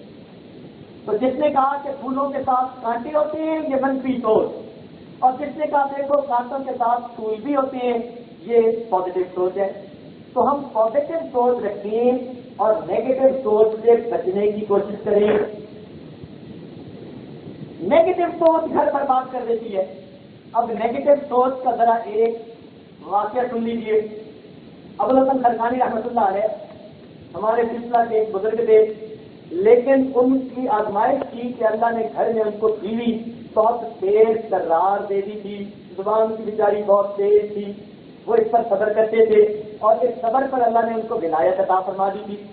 چنانچہ ایک مرتبہ ایک مرید ملنے کے لیے آیا اور اس نے گھر سے آ کے پوچھا کہ جی حضرت کہاں ہے؟ بیوی نے کہا کون حضرت، کہاں سے حضرت؟ اس نے کہا جی میں ان کا مرید ملنے کے لیے آیا ہوں۔ کہنے لگے کہیں وہاں جنگل میں کہیں بیٹھے ہوں گے، جاؤ وہیں مل لو۔ اس نے سمجھ لیا کہ بھائی معاملہ تو ذرا نازک سا ہے، چنانچہ وہ حضرت کو ملنے وہاں جنگل میں آیا، مگر کیا دیکھتے ہیں کہ ان کی حضرت جو ہیں اس وقت شیر کے اوپر سوار ہو کر آ رہے ہیں۔ یہ کرامت تھی جو اللہ نے ظاہر کر دی۔ اب جب اس نے دیکھا کہ ادھر تو حضرت شیر پہ سواری کر رہے ہیں اور گھر میں بیوی ان پہ سواری کر رہی ہے، تو یہ کیا معاملہ؟ تو حضرت ان کو ملے تو حضرت نے بھی پہچان لیا، فرمایا دیکھو میں گھر میں بیوی کی اس تکلیف کا بوجھ اٹھاتا ہوں، اللہ تعالیٰ اس شیر کو میرا بوجھ اٹھانے پر لگا دیتے ہیں۔ تو جب یہ بات بتائی تو وہ خیر مرید تو رخصت ہوا۔ اب حضرت گھر کو آنے لگے تو انہوں نے دعا مانگی، اے اللہ یہ بہت ہی زیادہ زبان دراز ہے اور غصے والی ہے اور تیز کردار ہے، اے اللہ کوئی ایسی معاملہ ہو کہ یہ ذرا عقیدت والی بن جائے کہ دین کے کام میں رکاوٹ نہ رہے۔ چنانچہ اللہ تعالیٰ نے ان کو ایک کرامت بخشی کہ وہ ہوا میں اڑنے لگ گئے اور اڑتے اڑتے اپنے گھر کے اوپر سے گزرے. جب گھر سے اوپر سے گزر کے واپس پھر گھر آئے تو گھر داخل ہوتے ہی بیوی نے استقبال کیا. بڑے بزرگ بنے پھرتے ہیں اور بڑے ولی بنے پھرتے ہیں. ولی تو وہ تھا جسے میں نے آج دیکھا, وہ تو ہوا میں اڑتا ہوا جا رہا تھا. اور ولی ایسے ہوتے ہیں, آپ کی طرح چھوڑے ہوتے ہیں. انہوں نے یہ بات سن کے کہا, اللہ کی بندی, وہ میں ہی تو تھا جو اڑ کے یہاں سے گزر رہا تھا. میں نے اللہ سے دعا مانگی تھی اور میں اڑتے ہوئے گزرا تھا. جب بیوی نے یہ سنا تھوڑی دور سوچ کے کہنے لگی, اچھا آپ تھے؟ انہوں نے کہا ہاں میں ہی تھا. کہنے لگی میں بھی سوچ رہی تھی یہ ٹیڑھا ٹیڑھا کیوں اڑ رہا ہے. تو جب بیوی کی سوچ یہ ہوگی کہ میں بھی سوچ رہی تھی کہ یہ ٹیڑھا ٹیڑھا کیوں اڑ رہا ہے, تو پھر گھر کیسے آباد ہوگا؟ لہذا منفی سوچ سے بچنے کی کوشش کریں اور مثبت سوچ رکھیں. اب ذرا مثبت سوچ کی بھی ایک بات یاد کر لیجیے کہ ایک حافظ القرآن گزرے ہیں, قاری مقری گزرے ہیں, قرات کے امام ہیں. ان کا رنگ بہت زیادہ کالا تھا اور شکل بڑا انوکھی سی تھی, مگر اللہ تعالیٰ نے ان کو آواز ایسی دی تھی کہ سبحان اللہ, لہن داؤدی کی مانند تھی. قرآن پڑھتے تھے, حیران ہو جاتے تھے. تو ایک بہت خوبصورت لڑکی تھی, اس لڑکی کے اندر اللہ نے قرآن کا عشق رکھا تھا. جب اس نے ان کی قرات سنی تو اس نے اپنے ماں باپ سے خواہش کی کہ مجھے ان کے ساتھ نکاح کر دیا جائے. یہ قرآن ایسا پڑھتے ہیں, میرا دل خوش ہو جاتا ہے, میں ساری زندگی ان کی جو ہے قدر کروں گی, خدمت کروں گی. چنانچہ ان کا نکاح ہو گیا.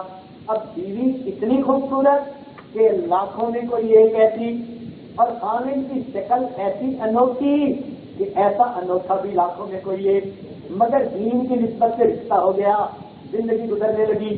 چنانچہ تو پھر اللہ رب العزت آپس کے جھگڑوں کو ختم کر کے دلوں میں محبتیں ڈال دیا کرتے ہیں. اب خلاصہ کلام یہ ہے کہ قریب رہ کر ایک دوسرے کی قدر کریں. آپ نے غور کیا ہوگا کہ بیوی خاوند کی برائیاں کرتی رہتی ہے اور جب وہی خاوند فوت ہو جائے تو کہتی ہے بڑا اچھا تھا, میرا بھی خیال کرتا تھا, بچوں کا بھی خیال کرتا تھا. اب تعریفیں شروع ہو گئی. خاوند بیوی کے قریب رہ کر بیوی کی برائیاں کرتا رہتا ہے کہ تیرے اندر تو کوئی خوبی نہیں. جب وہی فوت ہو جاتی ہے پھر بیٹھ کے روتا ہے, بچوں کا بڑا خیال کرتی تھی, میرا خیال کرتی تھی. تو مرنے کے بعد دوسرے کی قدر کرنے کی بجائے زندگی میں دوسرے کی قدر کرنا سیکھیں, قریب رہ کر ایک دوسرے کی قدر کرنا سیکھیں. اس لیے شریعت نے لو میرج کی بجائے لو آفٹر میرج کا تصور پیش کیا ہے. سنیے اور دل کے کانوں سے سنیے, شریعت نے, اسلام نے لو میرج کی بجائے لو آفٹر میرج کا تصور پیش کیا کہ جب شادی ہو گئی, نکاح ہو گیا, اب میاں بیوی جتنی محبت کا وقت گزاریں گے اللہ رب العزت کی طرف سے اتنا اجر پائیں گے. لہذا اگر کوئی ایک ناراض ہو تو دوسرا منا لے اور اس منانے کو اپنی شکست نہ سمجھے, اپنی جیت سمجھے کہ میں نے روٹے ہوئے کو منا کر بازی جیت لی کہ اپنے گھر کو آباد رکھا. تو میاں بیوی سے کوئی بھی کسی وقت ایسے موڈ میں ہو تو دوسرا اس کو اپنے قریب کر لے, دوسرا اس کو منا لے. کسی نے کیا اچھی بات کہی, اتنے اچھے موسم میں روٹنا نہیں اچھا, اتنے اچھے موسم میں روٹنا نہیں اچھا, ہار جیت کی باتیں کل سے ہم اٹھا رکھیں, آج دوستی کر لیں. تو جب ہار جیت کی باتیں بات پر چھوڑ دیں اور محبت و پیار سے زندگی گزاریں تو پھر انسان کی زندگی ہمیشہ اچھی گزرتی ہے. حدیث پاک میں آتا ہے کہ نبی علیہ السلام نے ارشاد فرمایا, ایک مرتبہ گھر تشریف لانے پر آپ نے دیکھا کہ سیدہ عائشہ صدیقہ رضی اللہ تعالیٰ عنہ وہ پیالے میں پانی پی رہی ہیں. دیندار مرد ذرا یہ بات توجہ سے سنے کہ یہ نبی علیہ السلام نے ازدواجی زندگی کیسے تھی. ذرا آپ کے سامنے سنت پیش ہو کہ نبی علیہ السلام گھر تشریف لاتے ہیں. آپ نے دیکھا کہ سیدہ عائشہ صدیقہ رضی اللہ تعالیٰ عنہ اس وقت پیالے میں پانی پی رہی تھی. آپ مسکراتے چہرے کے ساتھ آئے اور دور سے فرمایا, حمیرہ, نام تھا عائشہ صدیقہ مگر فرمایا حمیرہ، یہاں سے ایک مسئلہ نکلا کہ بیوی کا پیار کی وجہ سے کوئی ایسا نام رکھ لیا جائے جو بیوی کو بھی پسند ہو، خاوند کو بھی پسند ہو، تو یہ سنت ہے، اور اس سے بیوی کو پیار کا میسج پہنچ جاتا ہے۔ تو نبی علیہ السلام نے فرمایا حمیرہ، پیار سے آپ ان کو حمیرہ کہا کرتے تھے، تو آپ نے فرمایا حمیرہ تم کچھ پانی میرے لیے بھی بچا دینا۔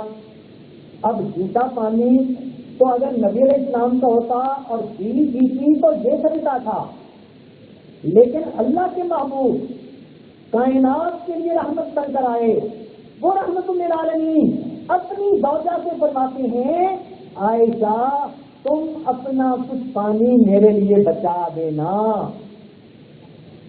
تو انہوں نے پانی بچا دیا۔ نبی علیہ السلام قریب تشریف لائے، پیالہ اپنے ہاتھوں میں لیا، حدیث پاک میں آتا ہے پیالہ ہاتھ میں لے کر آپ رک گئے اور آپ نے پوچھا حمیرہ تو نے کس جگہ اپنے لب لگا کر پانی پیا تھا؟ جناب کے آج صدیقہ لانا نے پیالے کی جگہ پر انگلی رکھی، اے اللہ کے نبی میں نے تو اس جگہ منہ لگا کر پانی پیا تھا۔ حدیث پاک میں آتا ہے نبی علیہ السلام نے پیالے کے رخ کو پھیرا اور اسی جگہ اپنے لب مبارک لگا کر آپ نے پانی نوش فرمایا۔ جب خامد بیوی کو ایسا پیار دے گا اس کا دماغ خراب ہے کہ وہ گھر آباد نہیں کرے گی۔ تو ہم اپنے ہاتھوں سے اپنے گھروں کو اجاڑتے ہیں اور سید سنت کی تعلیمات کو سفید پر ڈال دیتے ہیں۔ سنیے حدیث کے ساتھ میں آتا ہے نبی علیہ السلام نے ارشاد فرمایا کہ جب کوئی خامد اپنی بیوی کو مسکرا کر دیکھتا ہے، جب کوئی خامد اپنی بیوی کو مسکرا کر دیکھتا ہے اور بیوی خامد کو مسکرا کر دیکھتی ہے، اللہ رب العزت ان دونوں کو مسکرا کر دیکھتے ہیں۔ اگر یہ حدیثیں ہمارے سامنے رہیں گی تو ہمارا گھر تو دنیا میں جنت کا مزہ دینے لگ جائے گا۔ اللہ رب العزت ہمیں اچھی ازدواجی زندگی گزارنے کی توفیق عطا فرمائے۔ فرصت زندگی کم ہے محبتوں کے لیے، فرصت زندگی کم ہے محبتوں کے لیے، لاتے ہیں کہاں سے وقت لوگ نفرتوں کے لیے۔ یہ زندگی اتنی تھوڑی ہے، محبت پیار میں بندہ گزارنا چاہے تو بھی وقت تھوڑا ہے، اس تھوڑے وقت میں پتہ نہیں نفرت کے لیے کہاں وقت نکل آتا ہے۔ اللہ تعالیٰ نفرتوں سے محفوظ فرمائے، محبت و پیار الفت بھری زندگی عطا فرمائے۔ وآخر دعوانا ان الحمد للہ رب العالمین۔ تھوڑی دیر کے لیے مراقبہ کر لیجیے۔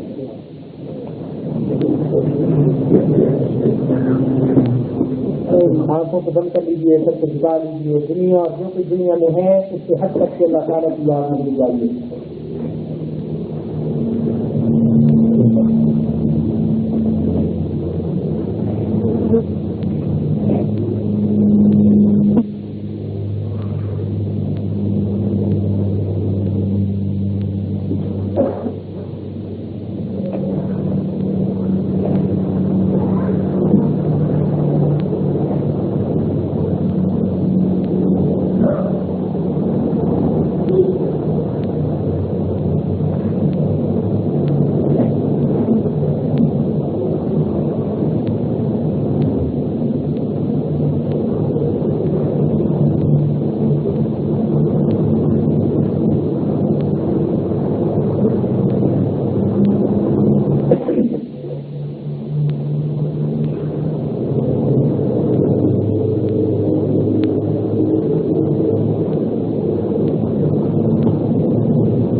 رسول اللہ مستورات کی طرف سے کوئی مرتبہ یہ پیغام ملا کہ کچھ عورتیں عبادت کی ان بابرکت گھڑیوں میں لمحات میں سچی توبہ کرنا چاہتی ہیں اور اللہ تعالیٰ سے اپنے گناہوں کی معافی مانگنا چاہتی ہیں اور آئندہ میں پکاری کی زندگی گزارنے کا دل میں ارادہ کرتی ہیں، تو ایسی تمام مشکلات جو بیٹھ ہونا چاہیں وہ اپنی اپنی جگہ آرام اطمینان کے ساتھ بیٹھیں۔ یہ عاجز پہلے خطبہ پڑھے گا، پھر کچھ کلمات پڑھائے گا، وہ پیچھے پیچھے پڑتی جائیں گی تو وہ اس بیٹھ میں شریک ہو جائیں گی۔ اسی طرح اگر مردوں کے اس مجمع میں کچھ مرد بھی توبہ طائب ہونا چاہیں، کیونکہ کچھ نوجوانوں نے پیغام بھیجے تھے، تو وہ جہاں جہاں بیٹھے ہیں وہ بھی پیچھے یہ کلمات توبہ کے سب سے جائیں گے، اللہ تعالیٰ ان کو بھی بیٹھ کی توفیق عطا فرمائیں گے اور رمضان مبارک کا یہ وقت ہمارے لیے خوشیوں کا سبب بنے گا، مغفرت کا سبب بن جائے گا۔ لہٰذا اس وقت کے لیے کیجیے، اس بیت کا مقصد اللہ رب العزت کی رضا، نبی علیہ السلام کی اتباع اور اپنی اصلاح، اس میں رکاوٹ بنتے ہیں انسان کے بنا۔ لہٰذا بیت ہے کہ یہ انسان اپنی زندگی کی تمام خطاؤں سے پکی توبہ کر لے، دل میں نیت اور ارادہ کرے کہ رب کریم آئندہ میں پکاری پرہیز جانے کی زندگی نصیب کرنا۔ جیسی نیت ہوتی ہے، جیسی مراد مل جاتی ہے تو دل میں نیت کیجیے، اے اللہ آئندہ آج ہم نئے سرے سے مسلمان ہو رہے ہیں، پچھلے تمام گناہوں کو چھوڑ کر آئندہ میں پکاری کی زندگی گزارنے کا ارادہ کرتے ہیں۔ اللہ تعالیٰ اس ارادے کو قبول فرمائے اور یہ بھی دل میں نیت کر لیجیے کہ آپ کا قلبی اور روحانی تعلق اس عاجز کے قلب کے ساتھ مل رہا ہے، اس عاجز کا اپنے شہر کے ساتھ، اور یہ سلسلہ چلتے چلتے نبی اسلام تک پہنچتا ہے اور نبی اسلام کا قلب اللہ رب العزت کے ساتھ جڑا ہوا تھا۔ گویا اس وقت آپ کے قلب کو اللہ رب العزت کے ساتھ ایک روحانی تعلق مل رہا ہے۔ اس وقت کو اپنی زندگی کا غنیمت اور انمول وقت سمجھتے ہوئے گویا ایک نئی زندگی گزارنے کا دل میں عہد کیجیے تو پروردگار مہربانی فرمائیں گے۔ آپ توجہ کے ساتھ کچھ کریں۔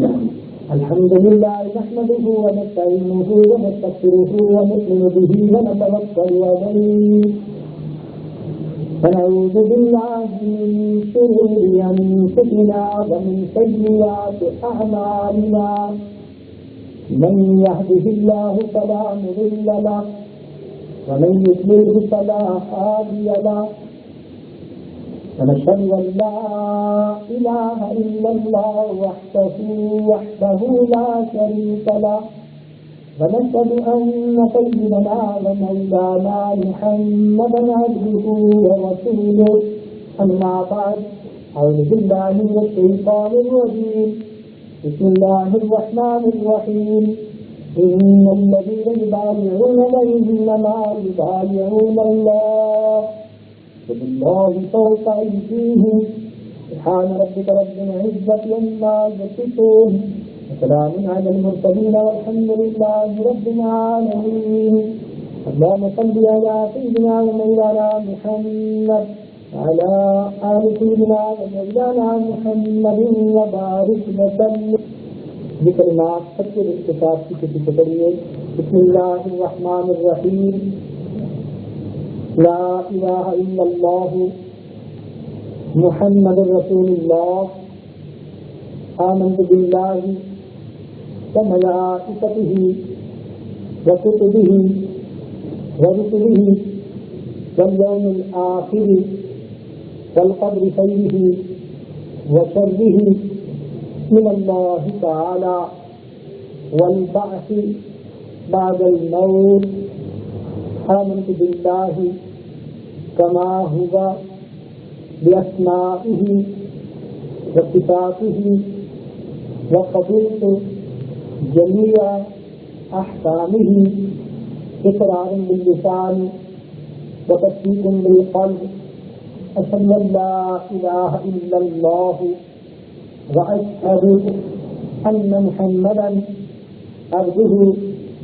ورسوله، أستغفر الله ربي من كل ذنب وأتوب إليه، أستغفر الله ربي من كل ذنب وأتوب إليه، أستغفر الله ربي من كل ذنب وأتوب إليه، وصلی اللہ تعالی علی خیر خلقہ سیدنا محمد وعلی آلہ وأصحابہ اجمعین برحمتک یا ارحم الراحمین. اب ان کلمات سے پڑھ کر آپ نے توبہ کر لی. آئندہ چند معمولات اپنا لیجیے, اللہ تعالیٰ دن کی گرا کو کھول دیں گے. جو ہم نے چند ایک دو دن پہلے بعض مشورات میں تقسیم بھی کروائے تھے, آپ سن لیجیے, پھر وہ کاپی کروا کر اس کو پڑھ بھی لیجیے گا. تو سب سے پہلی بات ہوتی ہے ہر وقت اللہ تعالیٰ کی طرف دھیان رکھنا. اس کو کہتے ہیں وقوف قلبی. اپنی توجہ دل کی طرف, دل کی توجہ اللہ رب العزت کی طرف. دست بکار دل بیار, ہاتھ کام کاج میں مشغول, دل اللہ تعالیٰ کی یاد میں مشغول. جو میں رہا رہی میں ستم ہے روزگار, لیکن تیرے خیال سے غافل نہیں رہا. تو آپ گھر میں کام کاج کرتے, بچوں کے ساتھ دوسرے کام میں, ہاتھ کام میں مصروف رہیں اور آپ کے دل میں اللہ تعالیٰ کی یاد ہو. اس کو بچوں سے تنظیم کہتے ہیں. دوسری بات مراقبہ کرنا, یعنی دن میں صبح اور شام جو سارے وقت ہو اس کے پاس مسلے پر بیٹھ کر قبلہ رو ہو جائیں, یکسو ہو جائیں, یکرو ہو جائیں, اپنے دوپٹے کو گھونگھٹ کی طرح اپنے اوپر رو لیں اور آنکھوں کو بند کر لیں اور دل میں یہ سوچیں کہ اللہ عزت کی رحمت آ رہی ہے, دل میں سنا رہی ہے, دل کی دل مطلب سیاہی دور ہو رہی ہے اور دل کہہ رہا ہے اللہ اللہ اللہ. زبان سے اللہ اللہ پڑھنا نہیں ہے, جسم کو حرکت نہیں دینی, سانس کو کچھ نہیں کرنا, خاموش بیٹھ جانا ہے. یہ سمجھنا ہے کہ دل کی تیز بج رہی ہے, اللہ اللہ کہہ رہی ہے اور آپ اسے بیٹھی ہوئی سن رہی ہیں. تو اللہ تعالیٰ تھوڑے دنوں میں پھر دل سے اللہ اللہ سنوا بھی دیتے ہیں. انسان کے لیے اس توفیق نصیب ہو جاتی ہے. قرآن پاک نے فرمایا ولا تطع من اغفلنا قلبه عن ذکرنا, ان کی بات نہ مانیے جس کے دل کو ہم نے اپنے ذکر سے غافل کر دیا. تو معلوم ہوا کہ دل کبھی غافل ہو جاتے ہیں اور کبھی ذاکر ہوتے ہیں. تو قلبی ذکر کا ثبوت قرآن سے بھی حدیث پاک میں سے بھی. اس لیے دل سے اللہ اللہ سننے کی کوشش کیجیے. دیکھیں آپ کے سامنے اسپیکر لگا ہوا ہے اور اس میں سے آواز آ رہی ہے. اب یہ جاندار تو نہیں ہے نا, لیکن اس کے اندر ایک پردہ ہے اور مقناطیسی لہریں اس پردے کو پھڑپھڑاتی ہیں اور اس میں سے آواز نکلتی ہے. تو اگر بے جان پردہ مقناطیسی لہروں کی وجہ سے پھڑپھڑاتا ہے, آواز نکلتی ہے, تو کیا زندہ انسان کا زندہ دل اگر پھڑپھڑائے تو اللہ کی آواز نہیں نکل سکتی؟ مگر سب یہ ہے کہ اللہ تعالیٰ نے اس پر ایک پردہ ڈال دیا. جس کا دل جاری ہوتا ہے وہ تو ذکر کا اظہار کرتا ہے, دوسرے نہیں کر سکتے. اس لیے اس کو حاصل کرنے کی کوشش کیجیے. نیام عاشق و معشوق رنگ دے کرامن کاتبین ہم خبر میں. تو اس کو مراقبہ کرتے ہیں. درود کی تسبیح نہایت محبت کے ساتھ روز پڑھا کریں. اللہم صلی علی سیدنا محمد وعلی آل سیدنا محمد وبارک وسلم. 100 مرتبہ صبح اور 100 مرتبہ شام. استغفار کی تسبیح 100 مرتبہ صبح اور شام پڑھا کریں. استغفر اللہ ربی من کل ذنب واتوب الیہ. قرآن مجید کی تلاوت روزانہ کیا کریں. اگر ایک پارہ روزانہ پڑھ کر مہینے میں ختم ہو تو سب سے اچھا معمول, اور اگر مشکل ہو تو چلو آدھا پارہ صحیح. اتنا تو ضروری پڑھا کریں. عورتوں میں جن دنوں میں نماز نہیں پڑھنی ہوتی ان دنوں میں وہ قرآن مجید کی تلاوت بھی نہ کریں, جن کیے اللہ ان کو اجر اور ثواب عطا فرما دیں گے. تو 5 چیزیں ہو گئی. پہلا وقوف قلبی, دوسرا مراقبہ, تیسرا درود شریف, چوتھا استغفار اور 5واں قرآن پاک کی تلاوت. اور 6ٹھی چیز کو کہتے ہیں رابطہ شیخ. رابطہ شیخ کا مطلب یہ ہوتا ہے کہ جس طرح بیمار آدمی ڈاکٹر سے رابطہ رکھتا ہے, ڈاکٹر کہتا ہے کہ یہ دوائی مہینہ استعمال کریں پھر مجھے حقیقت بتانا, تو مریض واپس جا کر بتاتا ہے کہ میری حقیقت کیا. اسی طرح آپ کو روحانی نسخہ لکھ کر دے دیا, آپ اپنے گھروں میں استعمال کریں. پھر اس کے بعد 20 دن, مہینہ, 2 مہینہ جب آپ اپنی کچھ کیفیت محسوس کریں اپنے محرم مردوں کی وساطت سے آپ خط لکھوا سکتی ہیں، فون سے اپنے حالات بتا سکتی ہیں، ای میل کا زمانہ ہے، فیکس کا زمانہ ہے. آج تو رابطہ ایک کونے سے دنیا کے دوسرے کونے میں کرنا بہت آسان ہے. تو آپ اپنی کیفیات لکھیں گی تو یہ آج آپ کو مزید اسباب یا وظائف کرنے کے لیے بتاتا رہے گا. جس طرح ڈاکٹر کے رابطہ رکھنے سے بندے کو شفا مل جاتی ہے، شیخ کے ساتھ رابطہ رکھنے سے انسان کو روحانی بیماریوں سے شفا نصیب ہو جاتی ہے. تو اس لیے اسے باتوں کا خیال رکھیے گا. اللہ تعالیٰ آپ کے لیے اصلاح کا راستہ آسان فرما دیں گے.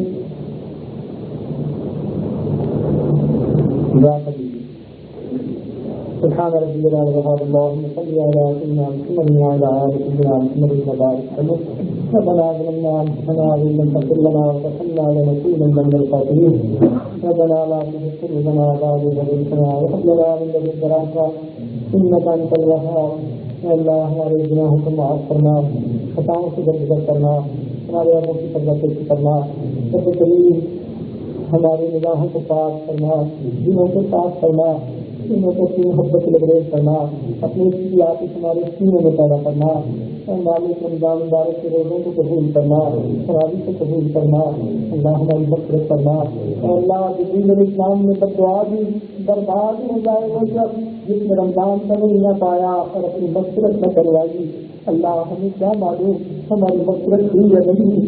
اللہ مغفرت فرما دیجیے تاکہ ہم جبریل علیہ السلام کی بددعاؤں سے بچ جائے. اللہ وقت سے پہلے اپنے ہی گناہوں کا انبار لگا پڑا ہے. ان پر کے اگر جبریل علیہ السلام کی بددعا لگ گئی اللہ تو ہماری بربادی میں کیا اثر ہو سکتا ہے. میرے مالک اپنے کمزور بندوں پر رحم کرنا. اللہ پہلے بوجھ میں دبے پڑے ہیں اوپر سے بددعا کے بوجھ سے ہمیں محفوظ کرنا.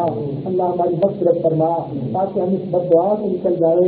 اور اس بددعا پر آپ کے محبوب نے آمین کہہ دی ہوئی ہے کہ اس میں سب کون کر سکتا ہے. تو اللہ ہمیں برباد ہونے کے بچا لے. اللہ ہمیں اپنے گھر سے بچتے نہ دے. میرے مولا آج کس محفل میں ہماری غلطیوں کو معاف کروا دیجیے، گناہوں کو معاف کروا دیجیے. اللہ ازدواجی زندگیوں کو خوشگوار بنا دیجیے. گھروں میں سکون کی زندگی عطا کر دیجیے. ایسا گھروں میں اطمینان کی زندگی عطا کر دیجیے. ایک دوسرے کے حقوق کو پورا کرنے کی توفیق عطا فرمائیے. نفرتوں بڑی زندگی سے بچا لیجیے اور محبتوں بڑی زندگی عطا فرما دیجیے. رب کریم ہمارے ساتھ رحمت کا معاملہ فرمائیے، کرم کا معاملہ فرمائیے. اے اللہ ہماری دعاؤں کو قبول فرمائیے. اولادوں کی پریشانیوں کو بچا محفوظ فرمائیے. اولاد کے دکھوں سے بچا لیجیے. اے اللہ اولادوں کے بارے میں دلوں کو خوش کروا دیجیے. اولاد کی تربیت فرمائیے. ہماری آنے والی قیامت تک سب بچوں کو ایمان کی عبادت فرما دیجیے. رب کریم آج اس محفل میں اٹھنے سے پہلے ہماری تفصیل فرما دیجیے. رب کریم ہماری تفصیل فرما دیجیے. رب کریم آج ہمارے گناہوں کی تفصیل فرما دیجیے. اے مولا ہمیں آئندہ میں سرکاری کی زندگی عطا فرما دیجیے. رب کریم ہم نے جو مانگا وہ بھی عطا کر دیجیے. جو مانگنا چاہیے تھا نہیں مانگ سکے اللہ نے وہ بھی عطا فرما دیجیے. رب کریم ہماری ان دعاؤں کو قبول فرمائیے. جو ہمارے والدین عزیز اقارب مشائخ کی مغفرت کر دیجیے. اور پھر جو ہمارے اوپر حقوق آتے ہیں ان کو ہماری ان دعاؤں میں حصہ دے دیجیے. اور قیامت کے دن ان کے حقوق کو درست فرما دیجیے. جنہوں نے دعاؤں کے پیغامات بھجوائے اللہ ان سب کی نیک تمناؤں کو پورا کر دیجیے. ربنا تقبل منا انك انت السميع العليم وتب علينا انك انت التواب الرحيم. صلى الله تعالى على حبيبه سيدنا محمد وآله وأصحابه أجمعين برحمتك يا أرحم الراحمين.